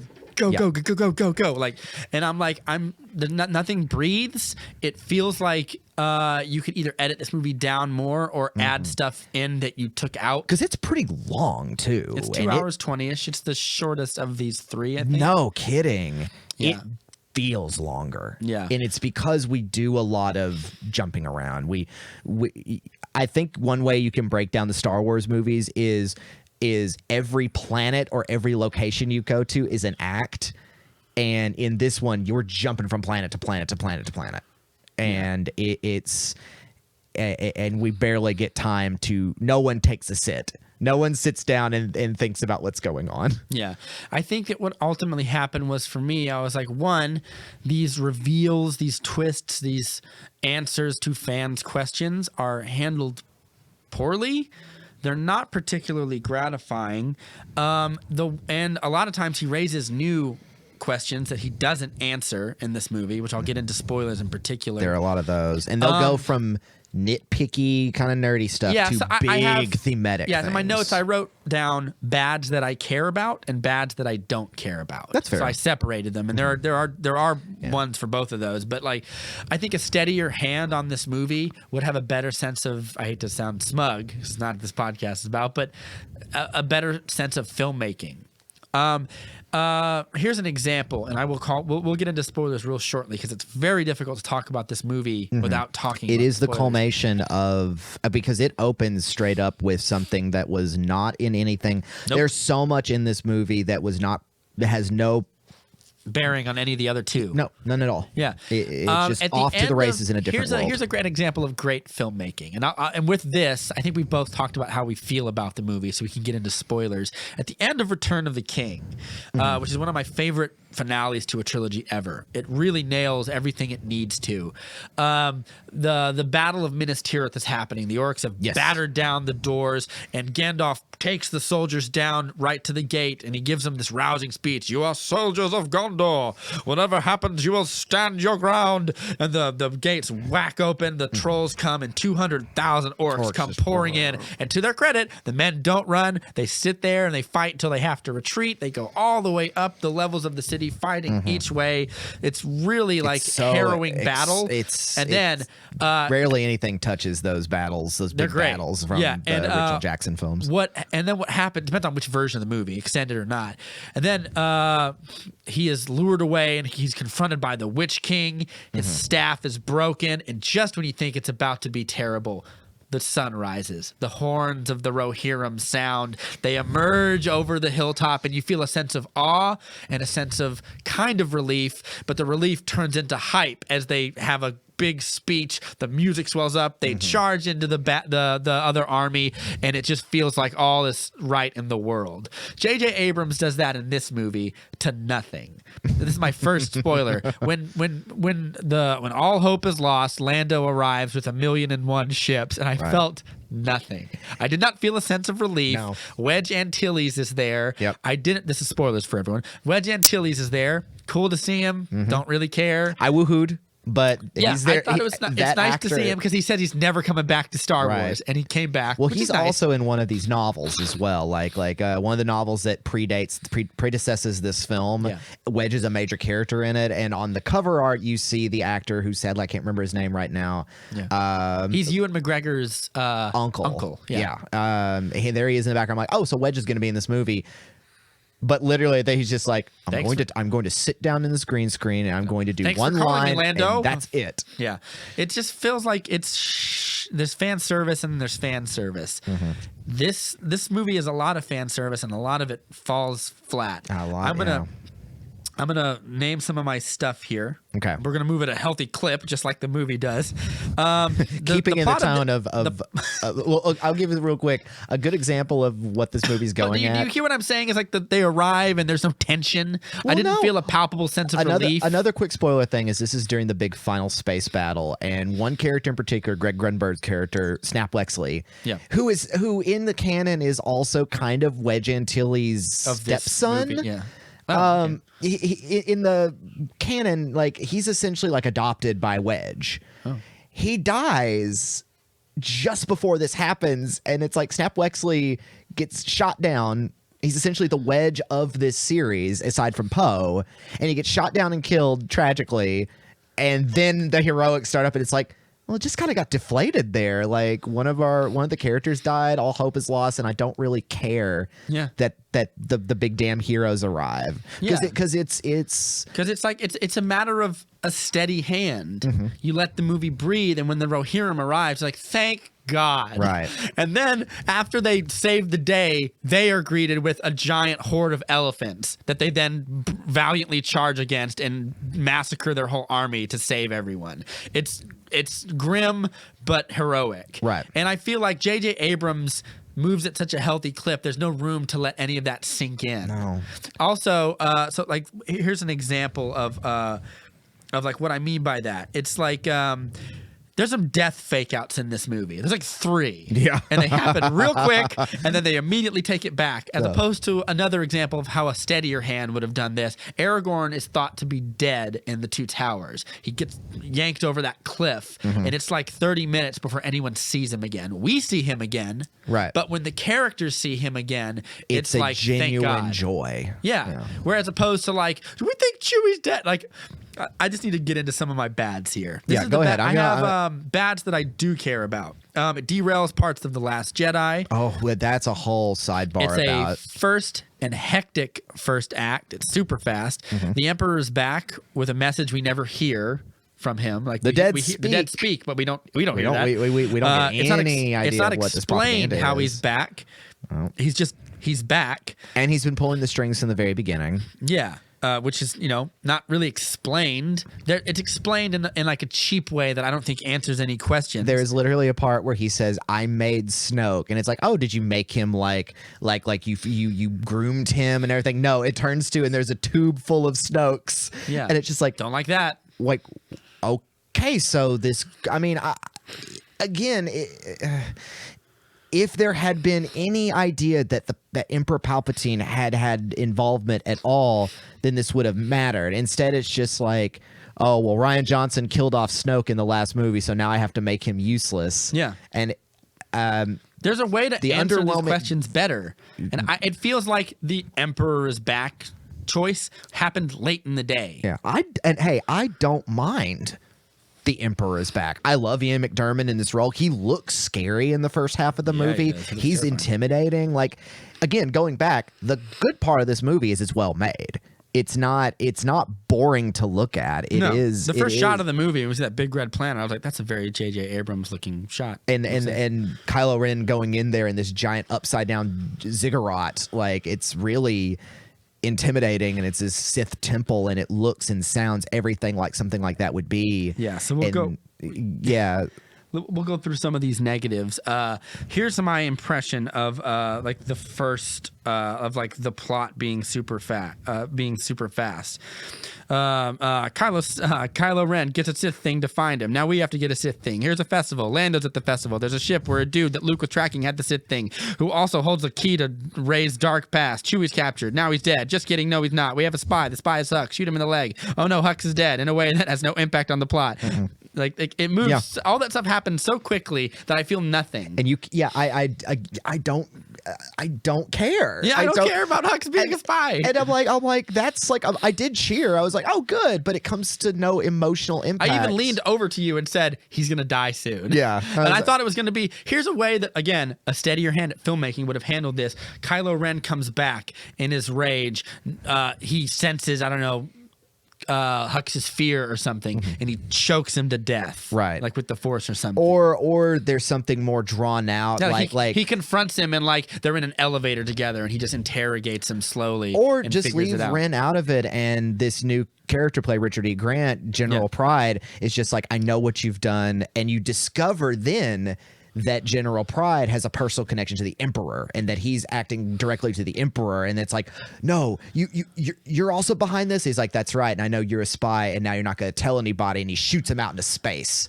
Yeah. Or something, or he executes him then. Instead, it's just almost played as a joke. Yeah, he is just killed gets blasted. as worthlessly as he's handled in this movie. And that's in no way to say Hux is a character worthy of redemption. He's a horrible little Nazi. No. And his reasons to spy are just like, I hate Kylo Ren. And it's like, we know that, buddy. He is but a character his that- cathartic end should have been a little more meaningful, because he's been a presence of both intense antagonism and declining importance till the end. Yeah. And there should have been a greater period on that instead of a shot to the chest by Richard E. Grant. It happens so quick, it just feels nothing. And to me, And his character could almost be written out of the movie. And it feels like when they're writing the screenplay, if I close my eyes and imagine, like, has anything changed knowing there's a spy in there? Why do you need a spy to tell you the Emperor is back or to leak you this information? It's mostly just to send them on a MacGuffin chase. Yeah, 'Cause, but like, you don't need Kylo Ren is finding this MacGuffin. You don't It's going need to take him to the planet. yeah, so you got to need find the- it too. You don't need the spy to do that. You can just say that we have intel from our intelligence officers. Kylo Ren's hunting down an artifact. Well, just do the same thing. I mean, I don't mind the spy thing because it's a good character turn for Hux, who has gone from being the big face of the First Order to being gradually belittled into a menial performance by the man he hates. Yes. So now it makes sense that he would betray this it makes person. sense, but it's not handled in a way that Again, makes you feel anything. Again, a better hand would have, or a better, different script. Because I'm not gonna lie, 48 hours after I saw this movie, I'm rewriting the script in my head. Yeah, you can't help it. I'm playing armchair screenwriter because of And I dissatisfaction. feel like we don't get enough of Hux being envious of Kylo Ren and angry at him. We get some of it in The Last Jedi. We get none of it here. He just says, I just need Kylo Ren to lose. Show us that he is, like, there's a scene where Kylo Ren enters the room. It's a board meeting. Also very diverse board table meeting, I remember. Yeah, His and fascist board members are quite diverse. Yeah, it seems like after they've opened things up a little bit, it's not just British white guys. There's it's British people of black all. women can be fascists too. And Kylo No Ren, aliens though. Yeah. No aliens. No aliens. Kylo Ren chokes a dude to the ceiling. Yeah. You could show Hux in that thing as like Hux is now Lieutenant Junior Admiral, where he used to be Grand or whatever, and then like he makes Hux stay in here and do something demeaning, or just do something that diminishes his character. Like, but we don't. Like, we just see Hux. He's just kind there. of now just in a functionary position and almost like he's supposed to be like kind of like the Admiral Piet of this whole thing, like, Yeah. but in reverse order. Or, while or Admiral Peter Cushing, he's supposed to be the Moff Tarkin. he's supposed to be the or Moff whatever. Tarkin, but he just kind of ends up being, and it's almost like such a pittered point because it's like, oh. A lot of my disappointment with this film is knowing that if I go back to Force Awakens into Last Jedi, I know at the end I'm coming to this. If you kind of get what I'm feeling, like, And it oh, feels- Hux is a character that's kind of like fun to watch like get humiliated because I don't like him, but I like Domhnall Gleeson's performance of him, and then knowing that's the end of Yeah, that. The Last Jedi, when like some people don't like it because he was turned into a joke. Period. But if you're gonna do a joke, if it's a good one, like make him a great straight man. Like in The Last Jedi when they're talking to Poe, Yeah. and he's like, "Yes, I can hear you. Our ship will wipe you and your rebel scum from the galaxy." And he Well, goes, all right, I'll hold. And it's like, and I was like, that's a great performance. Domhnall Gleeson's chin is held Yeah, high, and he's trying to be dignified, but he's being dunked on by Like- by our favorite Joker, Poe Dameron. I have another negative here. The Knights of Ren are worthless and beaten like the chumps they are. They are the Knights of Ren who have been set up from the very beginning. Again, this is all fan base. I didn't need the Knights of Ren at all. They were but just if you're gonna put him in, give them do 'em. personalities. Yeah. Like they don't do anything. They're window they dressing. look like they would have great personality. Like, here's what they do. We see a shot of them, and the stormtroopers literally go, as if to go to the audience, these are the Knights of Ren. And Well, it's literally just like that line in Empire: bounty hunters. We don't need their scum. Right. They'd be like It's- these scummy Knights it's harmless. of Ren. It's a harmless line. But Right. like, and then all we see them is we see them look at each other as they look at Chewie. They handcuff him off screen, and then they beat up Kylo Ren until he gets a weapon and yeah. then kills all And of then them kills all of them, easily. and none aren't of they their- supposed to be like Jedi trainees? In the flashbacks, it shows them over the remains of Luke's Jedi training academy. I'm assuming from that context clue that they're supposed to be like people turned, that been radicalized. Yeah. And they all have unique weapons. They're not Jedis, but they could be force sensitive. It's a lot of coulda. It seems fan like every basey sort of Star thing. Wars movie has like a character that is misused or not taken to the height of what they should be. I mean, these guys, I guess, would be the Boba Fett's of the whole thing, except they don't show up till the last movie, A and then better they're way useless. to use them is to like make Kylo Ren send them after Rey, when she's getting the thing. That's And then happening in she the has- screenplay I've been writing in my Yes. head. Yes. Hello. Hello, sweetheart. How was work? Are you tired? Did you enjoy your second day? It was fine. Schnookums. I'm gonna give her a hug real quick. Yeah, we'll take a pause real quick. I'm gonna stop Microphone. stop being angry.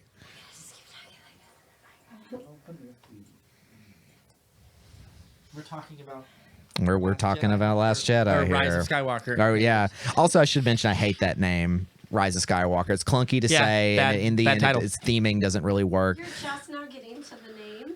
Yes. No, we've we've been we're talking about it for a while, Yeah. but it's just like a side note. Like I don't care for that name.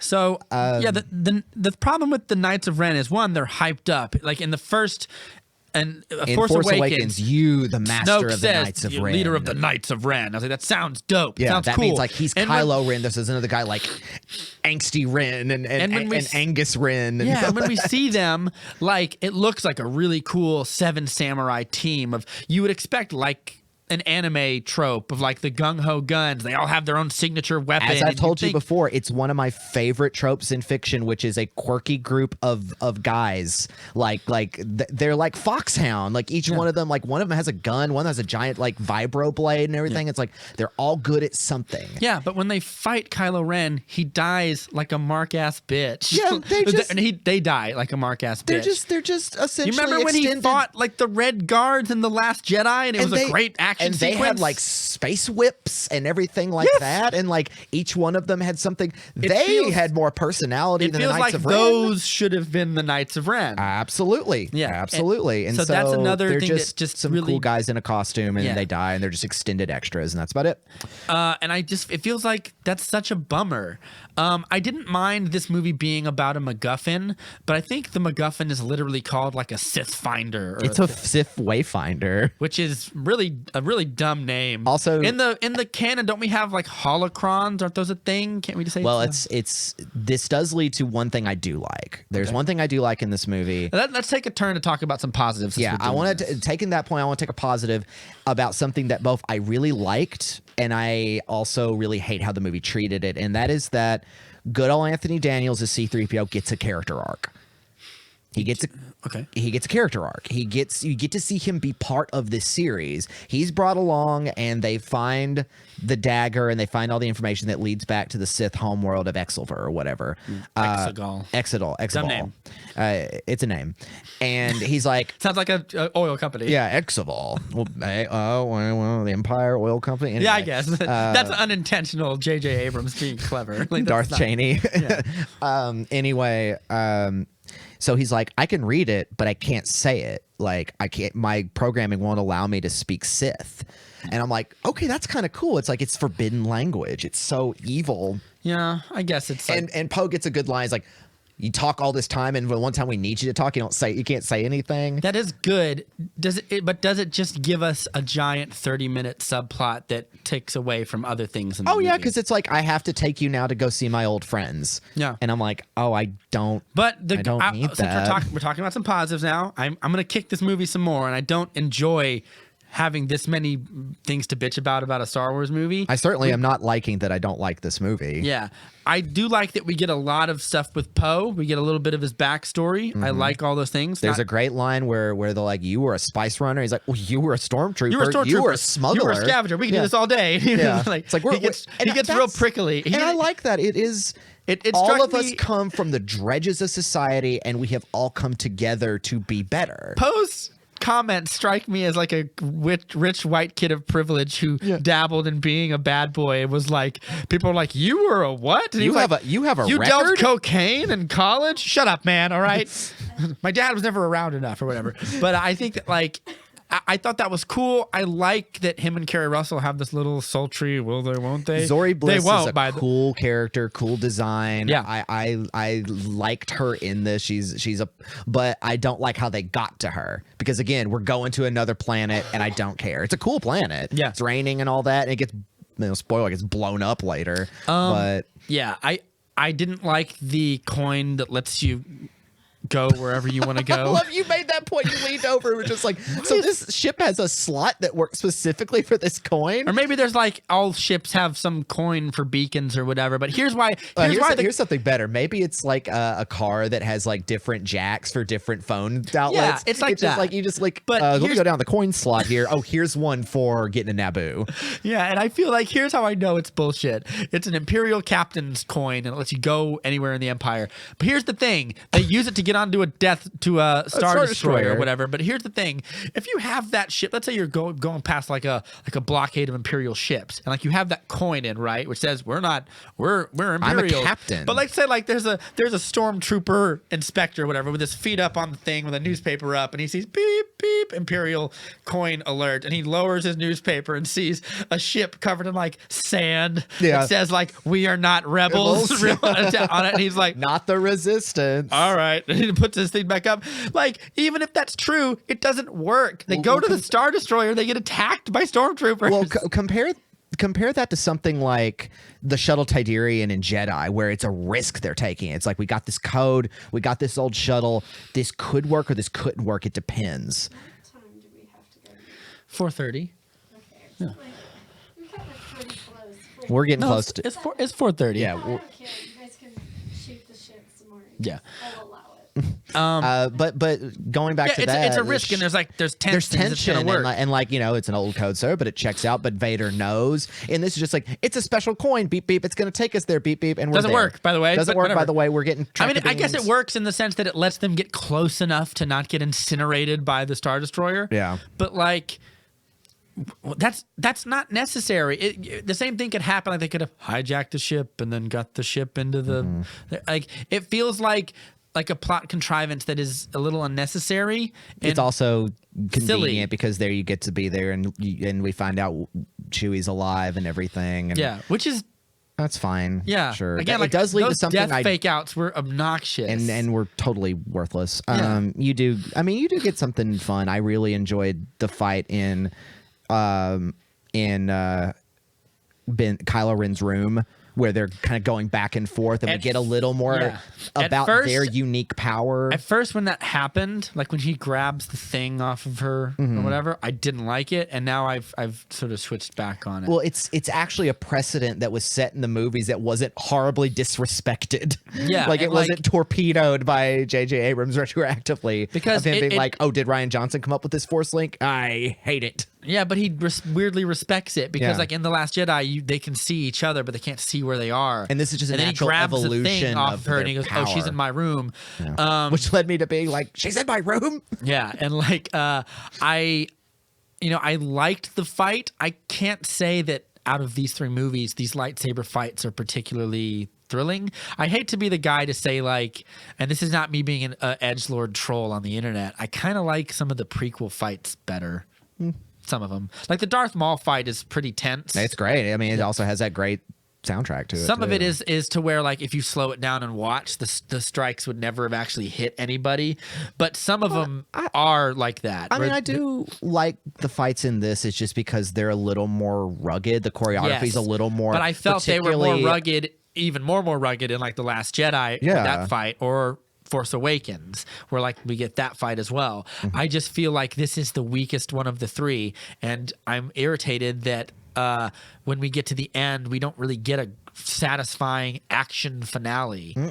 Also, let's get to some of the nitpicks that I don't care about that I told. The little horsey creatures that are riding on the Star Destroyer. If you just lean the Star Destroyer down, they'll just all fall off. I know, but I liked that scene a lot. I think I literally turned to you and said, "This is fucking cool." Yeah. because And I was I- like, I liked it, I liked too. seeing a shootout on top of a Star Destroyer because they're not in space; they're just in the atmosphere, and I was Yeah. like, "That's pretty neat." Yeah. Again, it kind of goes to nothing, but it's pretty neat. Yeah. Also, because they're trying to destroy some kind of array, another kind of like shield generator. I have this. Yeah, navigation towers change the they need a navigation tower to get into the atmosphere, but then they change the signal to a Star Destroyer, but they can't change the signal to another Star Destroyer. They can't just hop it. It's like That's dumb. You would think the Empire would have like a nice like VPN, like a proxy system, and just be able to hop But like it they around destroy ship to ship. the Anyway. thing on one Star Destroyer. I'm like, just send it to another one. Send it is to what I another said. one. It's not. Again, like, this is it's not stuff like that a I- shield generator on Endor. It's not one big satellite. Yeah, again, this is also something I don't care about, but this is just like little things that like appeared to me as I watched the movie. Why can't they just? And then I don't really care about those. It's like watching Pacific Rim and being mad at something about. Yeah, that I doesn't would make say sense. even some of the things we talked about earlier, Hux and all that, it's disappointing, but they're not my biggest thematic gripes. The 'cause biggest things, the biggest things, the big reveals. we might as well get to that the they give biggest, us. the biggest two for me. In Yeah, particular. Rey is Palpatine's granddaughter, Granddaughter. and I don't like it. and that It's okay. and that reveal came to a huge thud. Yeah. I don't think there was anyone in the audience. I think I remember rolling my eyes. Like I was like, of course it is. You couldn't just let well enough be alone. Yeah. Because It feels like a in real time response to the Last Jedi. yeah, it again. Her parents are nobody. Yes, they're nobody. That's the point. Yeah.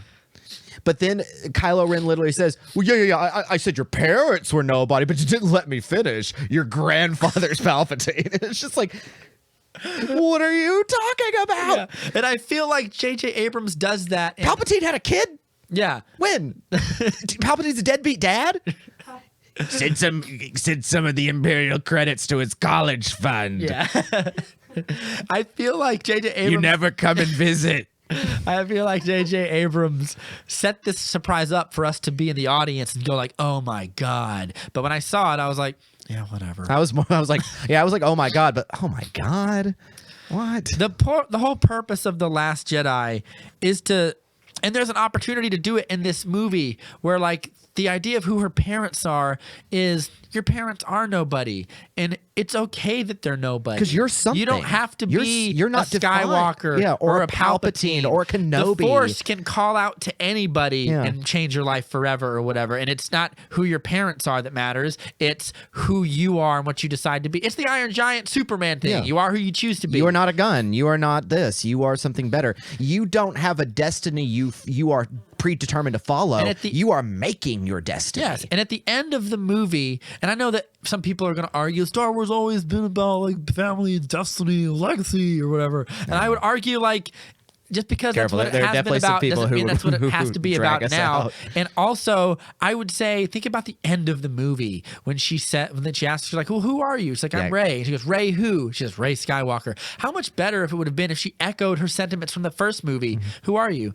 Like, I'm no one. Yeah. That's a much more heartwarming idea at the end. It's like she's happy with who she is. Yeah. She reached an end to her story that it didn't matter. She's satisfied with. And it doesn't break my heart that she has to be Rey Skywalker, but again, it just completely But she's is not. a deflating of that entire theme that had been set up. And I wish we had more time to talk more about The Last Jedi in comparison, because now obviously my feelings towards that film have doubled Yeah. since seeing how retaliatory this film was. It almost is just like bullying every theme that Rian Johnson gave. And it was just like, no, not exactly. And Luke knew she was a Palpatine, but didn't say anything, which makes it like the Obi-Wan Kenobi thing, where he knows Vader is his father. But You he doesn't never tell him. asked. Yeah, You from know, a like, certain that's- point of view. Why wouldn't he? Like, if I heard this on another podcast, so I can't take full credit for this, but if I was being trained and I was going off to fight Kylo Ren and you didn't tell me that, I'm going to come back to you and be like, that was a huge piece of information you hid from me. And I was really floored when it happened. Yeah, that wasn't like something I had to discover. Like, you always get the idea that Yoda and Obi-Wan are to Luke, like, you have to make this discovery in order to change. Yeah. Like, you this is something we can't tell you because it's part of your journey. Her finding out she's a Palpatine literally means nothing in comparison.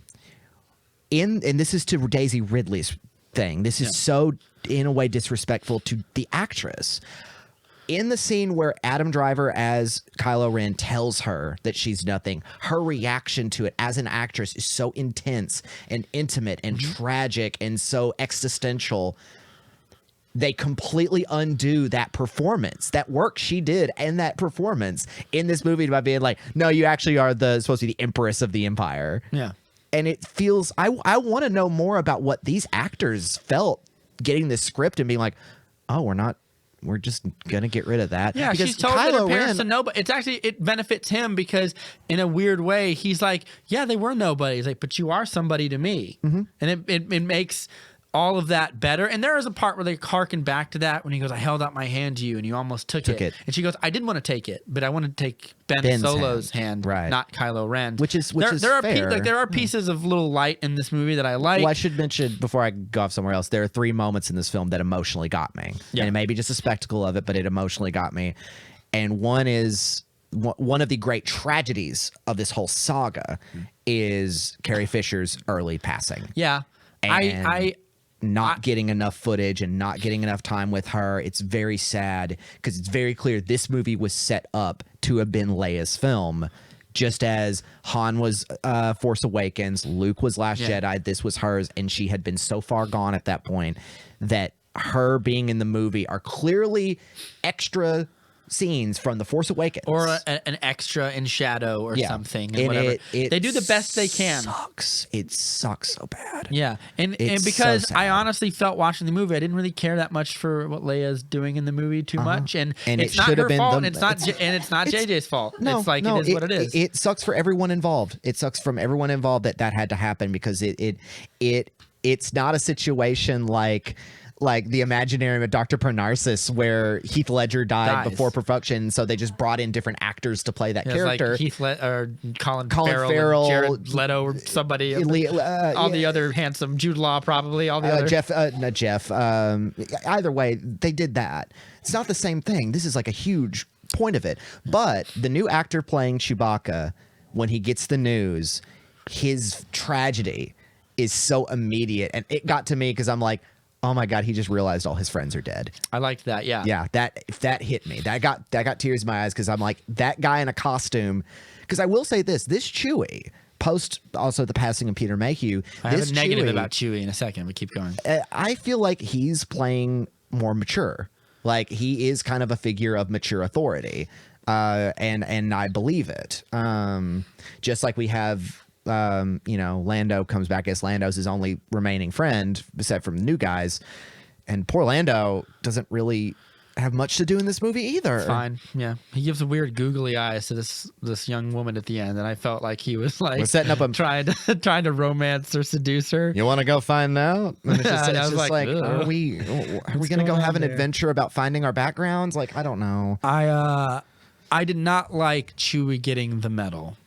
It was cheap. Yeah. It was just like Maz Kanata's like, you deserve this. And it's like, how did you know? Yeah. And where were you during the last movie, by the way? Also, this is only a complaint that we in this universe have. Yeah. Chewie, as far as I know, never cared about getting a medal at all. She was like, yeah, like I've done, again, it feels like, well, he should have gotten a medal. Like, yeah, he should have, but he didn't. That's been literally just like a joke from 1977 on that has just become part of the vernacular in nerddom. And you don't need to address it. No. J.J. Abrams does not need to like make every fan bitching on the internet happy, because in doing that, I don't think he's made hardly anyone happy. No. Yeah, it's the cake and eat it too, but he tripped and dropped the cake. And Yeah. it's like, well, you can eat it, but it's on the floor now. I feel like the Emperor. There's a weird Let's thing. get into the Emperor There's a weird here. thing about like, you are a diode in the Force, and I was like, dyad. what is that? That's when never is been- that established? And what does that? Because both of you have a connection, I can steal your life force. Yeah. Where is that established either? Also, his brilliant plan, and someone made a point of this, that Palpatine's the kind of guy that no matter who walks into the room, whether it's his plan or not, he'd be like, yes, everything came as I foreseen. He's a master of improv. Yes, and his plan, also, this is another betrayal of character, is talking about Kylo Ren. Yeah.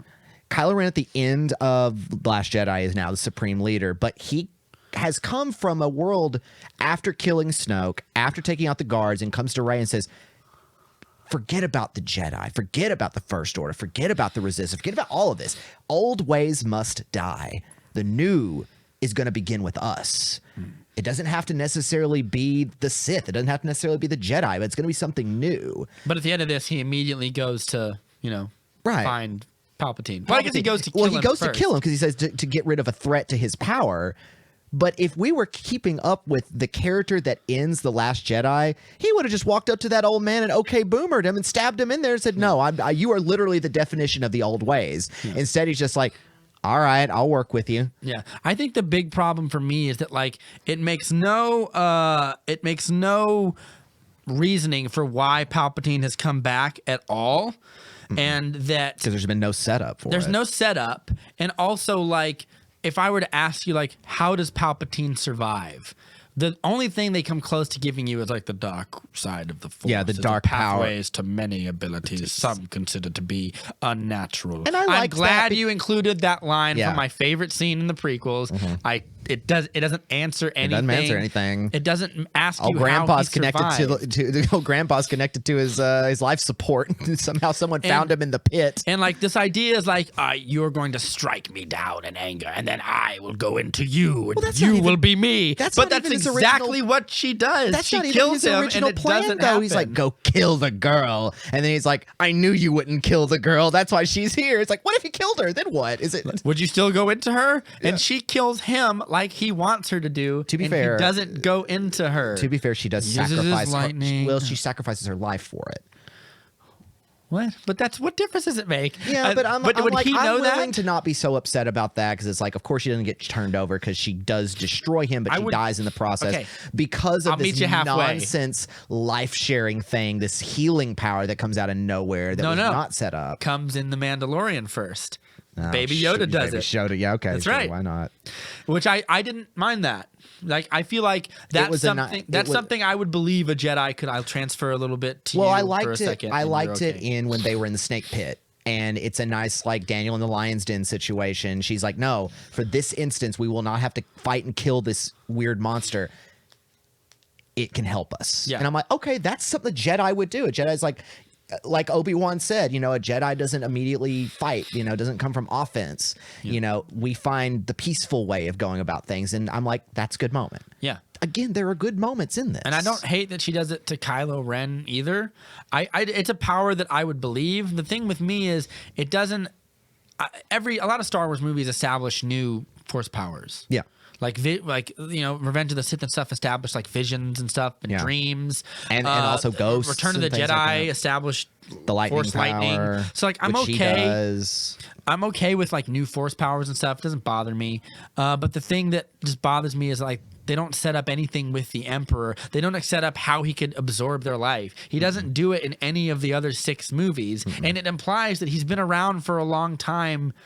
Up to then, so they would have said something about it. It's weird that he controls Snoke. Like his power is he can control other people. Well, I don't think like he controls Snoke. I think he just built Snoke and then just sent him out and it's just like, you'll do what I need you to But you do to can groom create- this boy. But you can create clones that have the Force and stuff. Yeah. But what he's implying 'Cause is that Snoke's a powerful Force I was user. pretending to be Darth Vader's voice when you spoke to him in Yeah. Force Awakens. People are going to look at that scene like, that's the Emperor. I don't think that was ever meant to be the Emperor. No. And then like when Snoke is talking to him, like I was also behind the voice of Snoke. I was controlling him like a puppet. First of all, if that's true, why would you make Snoke look like a goblin man? yeah, why wouldn't you would make he be him like why would a he- like why a would he be a gold-vested weird goblin buddy? yeah, like you would if you wanted to create a new supreme leader, you would create someone that's like the opposite of you to disperse Yeah. criticism. That is if that the it's Emperor? if you're the Wizard of Oz, your masquerade would be so much more different. That's why when I first thought this movie, I was like, oh, Richard E. Grant's in it. In an interview, Richard E. Grant said, oh, the character I'm playing is a character you may have run into before. And I was like, maybe General Pride is like Professor Quirrell and like he's half the Emperor. He's like a vessel for the Emperor. That comes to nothing. Yeah. He's just like, I worked with you in the past. And I'm like, well, who are you? Are you some like stormtrooper? Or are you like one of the guys on the ship? Before you became General Pride, doesn't matter. He gets a cool death scene. That's about it. Yeah. I was like, that's a waste of a great actor. Yeah, and I felt that was really poorly handled. I also didn't particularly to talk about other things J.J. Abrams sets up that he doesn't answer. He sets up that Finn loves Rey and doesn't say anything. Yeah, because when he's about to die, he goes, "Rey, I've always," and then he gets sucked into the thing, and then Poe's like, "What were you gonna say? Like, none of your business." And then also, like, that's a horrible, again, a horrible betrayal for the character of Rose Tico, which Ryan Johnson set up to pull romance away from him and Rey, because originally they are the two primary protagonists. This was, as far as I thought, their parallel story. They are both the protagonists of this. He doesn't. By the end of the movie, Finn has nothing to do. Finn has nothing to do. Which I don't necessarily. He had something to do in Jedi. I mean, in Last Jedi, and he grew as a character. Which not all of it I liked, but at least it was something. Whereas here, his relationship with Rose Tico is non-existent. Maybe it was just like a benign kiss on the cheek or whatever. There's a moment but where he says, "Would you like to come along with us?" She says, "No." No, I'm gonna stay here. And it's like, If I do, people get mad and tweet at me on Twitter. You could tell those Twitter guys sitting there just like, "That's right, you don't go along on this adventure. Stay there and you look at plans on the Death Star plans. We don't want you."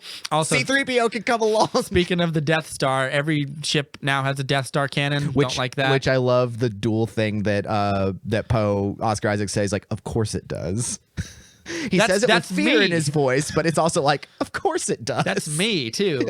I was like, they've made 4 Death Stars. They made the first one, and then Return of the Jedi, they rebuild it, and it gets destroyed. Then they make Starkiller Base in J.J. Abrams' Force Awakens. And then this one is like, I'm going to give every single Star Destroyer come to the a decision. Let's planet-destroying just put the guns on the ship. Which makes the Death Star nothing. The Death Star is like a giant thing the size of a moon. It's a means to an end. Yeah, and now you can put a little tiny cannon that's not even that big. Technology advances. Our phones have gotten smaller, but so much more powerful. But it ruins like any sense of stakes. It's gotten so big. It's like for the 1,000,000th time, Goku has to go train and fight the guy. So he can get Super Saiyan Saiyan 75. Yes, or and I was like, that's first of all, 10,000 Star Destroyers is already terrifying. It's a force bigger than anything you have. You don't need a Death Star on each one of them. Terrifying. At the beginning of the movie, when Palpatine raises them out of the ground, like they're from the dead, I was expecting like armies of the undead empire in there, and somehow they just fill them up with people, and I was just like, where'd all those people come from? Yeah, I mean, they mentioned like, oh, they've been kidnapping and brainwashing children. I'm like, what, half the galaxy? Yeah. Also, are they all dead now? Yeah. What are all those hooded people in the underground temple when Rey's we're back for the reunion tour? And I was like, who are all those people? Dude, did you hear Emperor's getting back together for the first time in 40 years? Dude, get the cloak. We're all going. Yeah. I think they're supposed to be like residents of the Sith homeworld. Yeah. Also, the Sith have a ancient homeworld in the canon. It's Korriban. Right now. Yeah. It's in the Old Republic. It's one of the trailers. It's called Korriban is the ancient homeworld of the Sith. Or I guess it's like, oh, that's cool. And I was like, a lot of this feels, like I said, none of it is something that I inadvertently don't like and hate that they did. It's a steadier hand would have been better. I accept this canon. I'm it's not going to break my heart, but the way she kills the Emperor is like, now I have 2 lightsabers. I will admit, the part where all the actors who have played the Jedi in the past, I liked it. That is something appropriate. I enjoyed that. That was neat. You heard Ewan McGregor, Samuel L. Jackson, Qui-Gon Jinn, Liam Neeson, Freddie Prinze Jr. Freddie Prinze Jr. is there. That's right. And Ahsoka is there from Rebels. And from Clone Wars. That's good. Yeah. But Hayden Christensen even. Yeah, he's there too. I was hoping that he would appear as a Force ghost. Me too. Because I just wanted to see it. I was also hoping that the one Mark fan Hamill service thing I don't get in this movie. No. That is nothing but pandering to everybody. Well, speaking of Force ghosts, and I think this will be the end of the discussion for me. Yeah. There's all kinds of stuff we can talk about. Wrapping it up very quickly, I liked the scene with Adam Driver and Han and Harrison Ford. That got me, but that's because those are 2 good actors who have a lot of chemistry together, and that scene works again. Okay, it got me emotionally, but I would have liked it to have happened earlier, because the last thing I want to talk about is not about Rey. Rey becomes a second thing. Like Rey's journey in this almost feels disassociated. Doomed by destiny. Yeah, it's just completely dissociated. It's not Daisy Ridley's fault. It is just where she ends up. From the very beginning, Kylo Ren, in my opinion, has been the greatest thing to come out of this. He is a interesting and very reasonable end to the saga that came before. He is the desire to be the perfect of something and fails at that because he isn't that thing. And at the end of Last Jedi, you get the idea when Luke is like, I'll be in your head because I know what you are. And you get it a little bit when he sees Han and he's just like, come home and all that. And he finally redeems. Yeah. I would have liked a lot more of that redemption because pretty much after that scene, Adam Driver, this great actor, I just saw Marriage Story. He's amazing in Yeah, we that. saw it too. He's got a wonderful voice and great power. He didn't say another line for the rest of the movie. I think he says like 2 lines Once at or the twice. end. He has no. He doesn't sink a sentence. So no. Me and Sarah have a joke of, is Adam Driver handsome or not?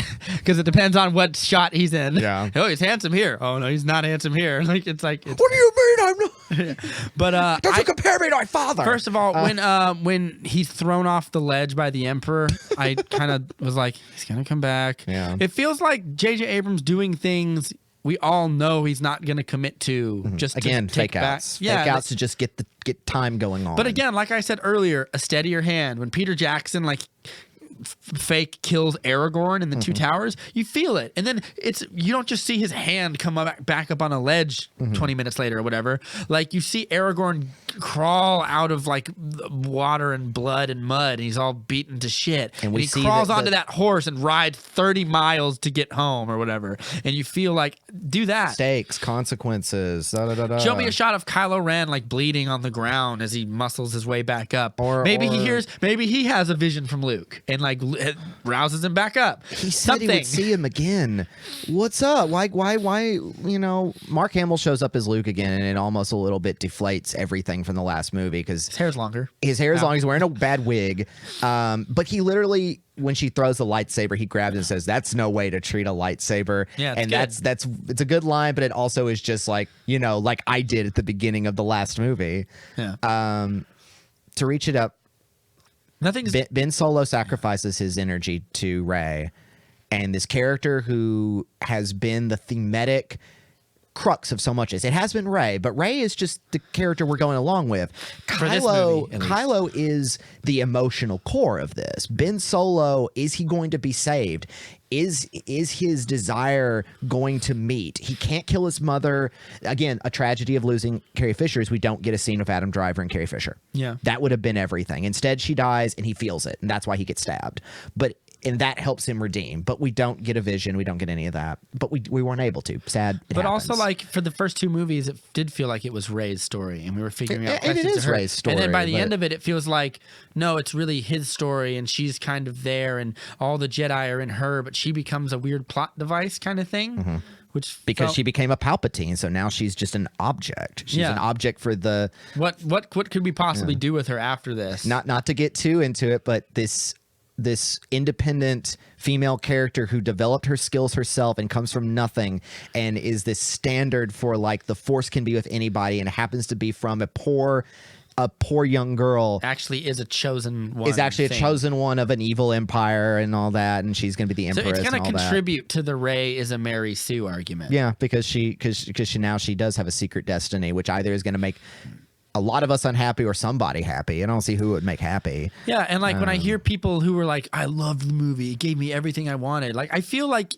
it does do that, but like I ultimately just felt like that this movie just spends all of its time answering fans' wants, but ultimately doesn't give you anything new, satisfying, engaging. None of the best action scene I felt I got was the fight in the rain. Which was neat. I loved them going back to Endor. I liked that a lot. That was Yeah. neat. Also- I won't bring up the stupid dagger sexton thing. That's where so dumb. That's literally like J.J. Abrams. Did you not think that we would not think that's the dumbest thing I've ever heard in my life? Yeah, like that. Like you hold the dagger at a distance and you open the thing, and like it's supposed to point to where you go. But wouldn't that depend on where you're standing? What if you open it up and Also, it it's perfectly based on- matches on the other side? It's of also the planet? based on You're like the wreckage from a ship that exploded and could have looked like anything. What I'll if leave it's it at under the that. water? Right. I'll leave it at that. That's just Also, incredibly stupid. Isn't but- the Death Star like the size of a moon? She gets there in like 10 minutes. Well, and like gets to the place. Yeah, it's supposed to be on Endor itself, not Ewok Empire. No, but the Endor, but- Death Star is the size of a small moon. Yeah. In A New Yeah. Hope or whatever. So I'm like, that doesn't make sense to me. And like, again, that's one of those things I'm like, it could be whatever. Like, it could have just been like a hologram when you get the dagger that says you have to go to this place. Right. And in the end, that's But it all feels just like, kinda why not make it nitpicky, easier for whatever. yourself? Right. Yeah. Why not make it easier? One of the things I thought about in terms of this is the reason why I don't like the prequels is because there was no sense of creative cohesion. It was George's vision, George's direction, George's writing, and it ended up being that. This feels like, again, too many committees, too much damage control. If you have confidence in your work, it's not damage control, it's working with. They took from Force Awakens and gave it to Rian Johnson. Rian Johnson gave us this, whether you like it or not. I mean, I'm obviously biased, is that. And to say that this movie is damage control for that shows that they were unwilling to work with what was given, and they said, no, we have to do it back, so we have to make everybody happy.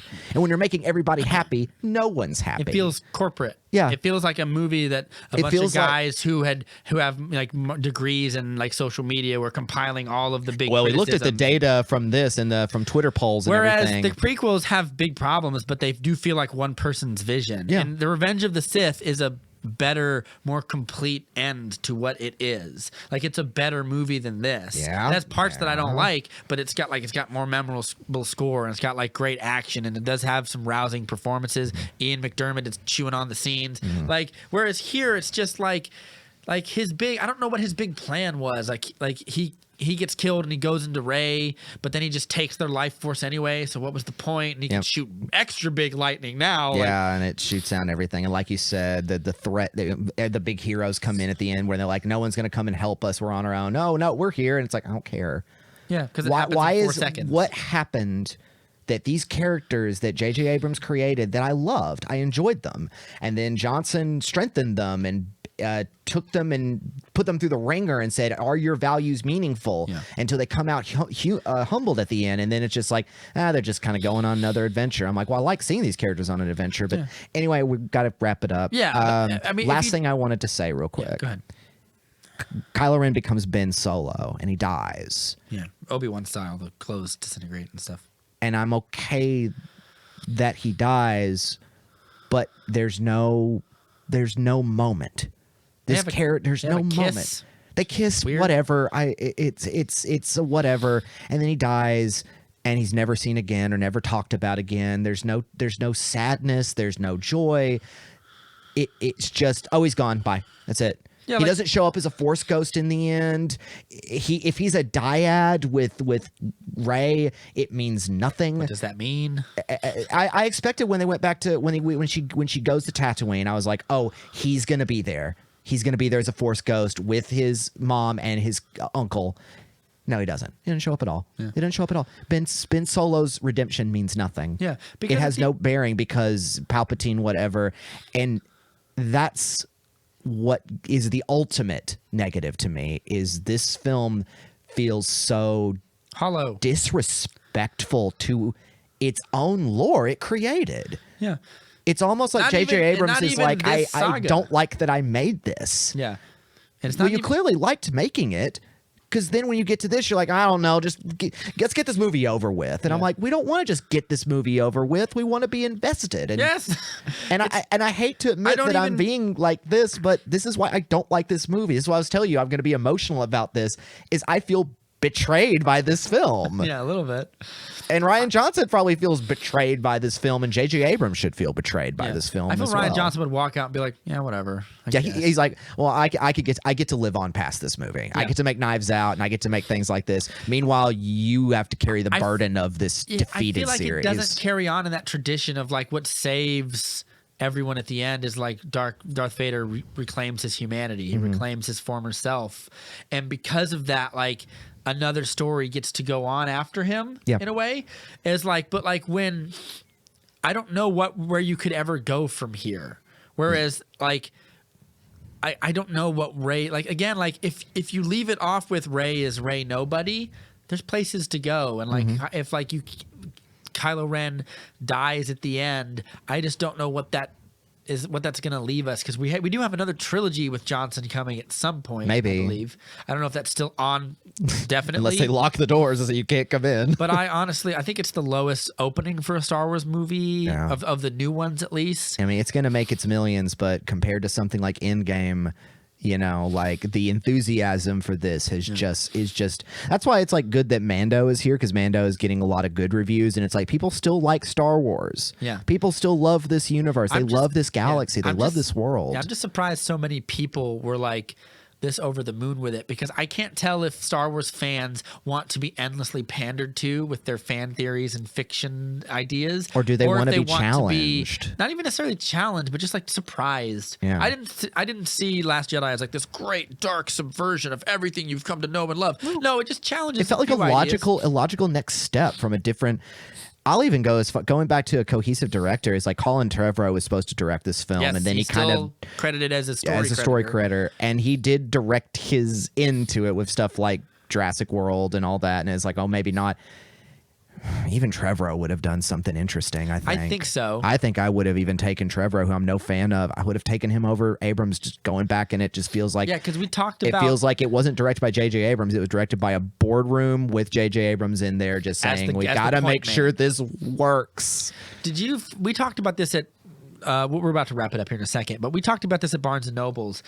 Did you feel like I feel like J.J. Abrams is a guy who you can count on to start something, but is not particularly great or interested in ending things. That seems to be his He's- trend. yeah, it like was he- like that with Alias. It was like that with Mission Impossible 3. Well, Mission Impossible, he didn't start it. Yeah, but he it was did like a reboot reboot it. because I mean I don't think they ever intended on making a third one after the second one. Well, and was also not well Mission received. Impossible 3 is one of my least favorite of that franchise. But Really, but, I think it's pretty great. but Star Trek in particular is Star really Trek. good. And then the second one then is it's just whack. diminishing results. And then, but the third one, which is directed by Justin Lin, is really good.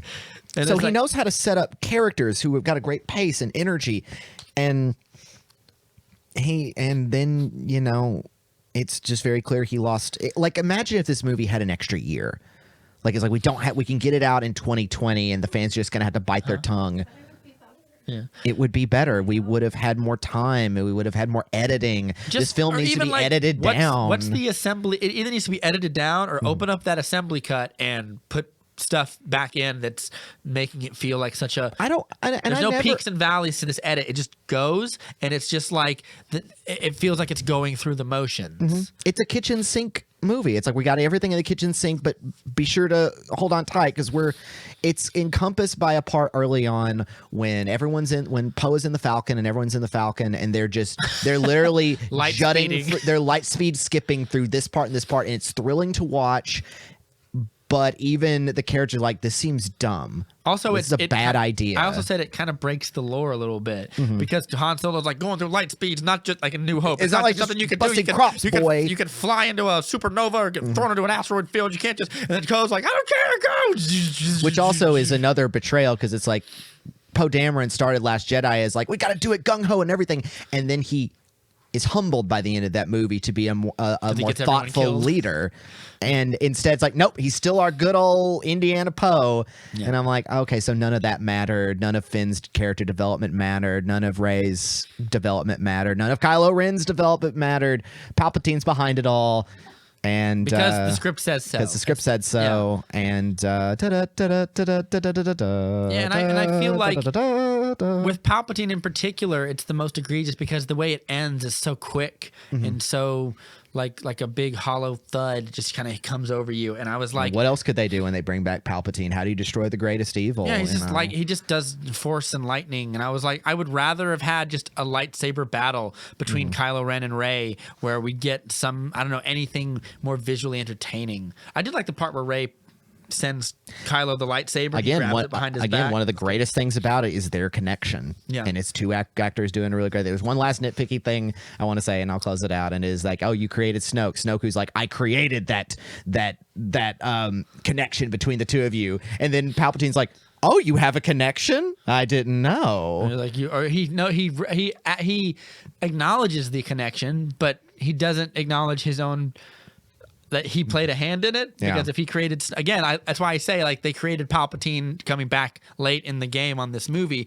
because I don't think that was ever the plan. Man, I think And Force. J.J. Abrams said Snoke is a character that's been around since before the fall of the Republic and Sure, blah blah why blah. not? But that's Yeah. not true. It's not true. He's You a lied. liar. You're a You're liar. the prince of Abrams. lies. And also, Force Dyad is going to be up there with midichlorians among some of the worst things I've heard out of. Like I think so. it's Or at least like Force Dyad. they establish a connection Sucks. in like The Last Jedi when they have their little our hands are almost touching moment. Mm-hmm. That's why I forgave the little Mindscape lightsaber fight they Yeah, had. I love that. I Yeah. thought that was great. I wanted more of, and I got a lot of it. We got a lot of that. That's everything I wanted, is that these two are unique in the Force, as the Force can be unique in everybody, because they are deftly connected physically. Like their power of each other transcends time and space. Right. But it doesn't matter. Yeah.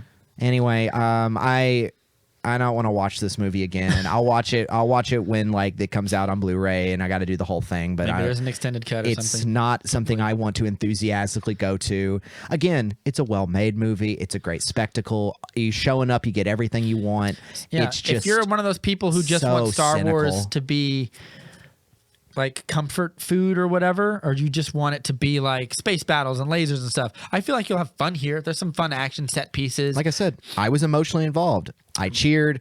I got teary-eyed. I laughed. I was the only and one who I came ended out up of our not liking the movie. Yeah, I was the only one who came out of the theater being like, yeah, I'm not jumping around about this. So I just feel like It's nice to have that buzz for a little bit, but you wake up the next morning with a hangover. Yeah, I guess know. that's right. This is the hangover of Star Wars. This has been the movie date with Rob and Matt. A podcast for people who like movies and don't want to be too smug about it. I have been Rob. And I've been Matt. We'll find out what we're going to be doing next since Star Wars is over. Yeah, the New Year's coming. you pick the next I'll movie. pick the next movie. We'll go see it together or We'll something. do something. Yeah. Thank you guys. Bye-bye. Have a happy New Year, and we'll see you in 2020. Yeah.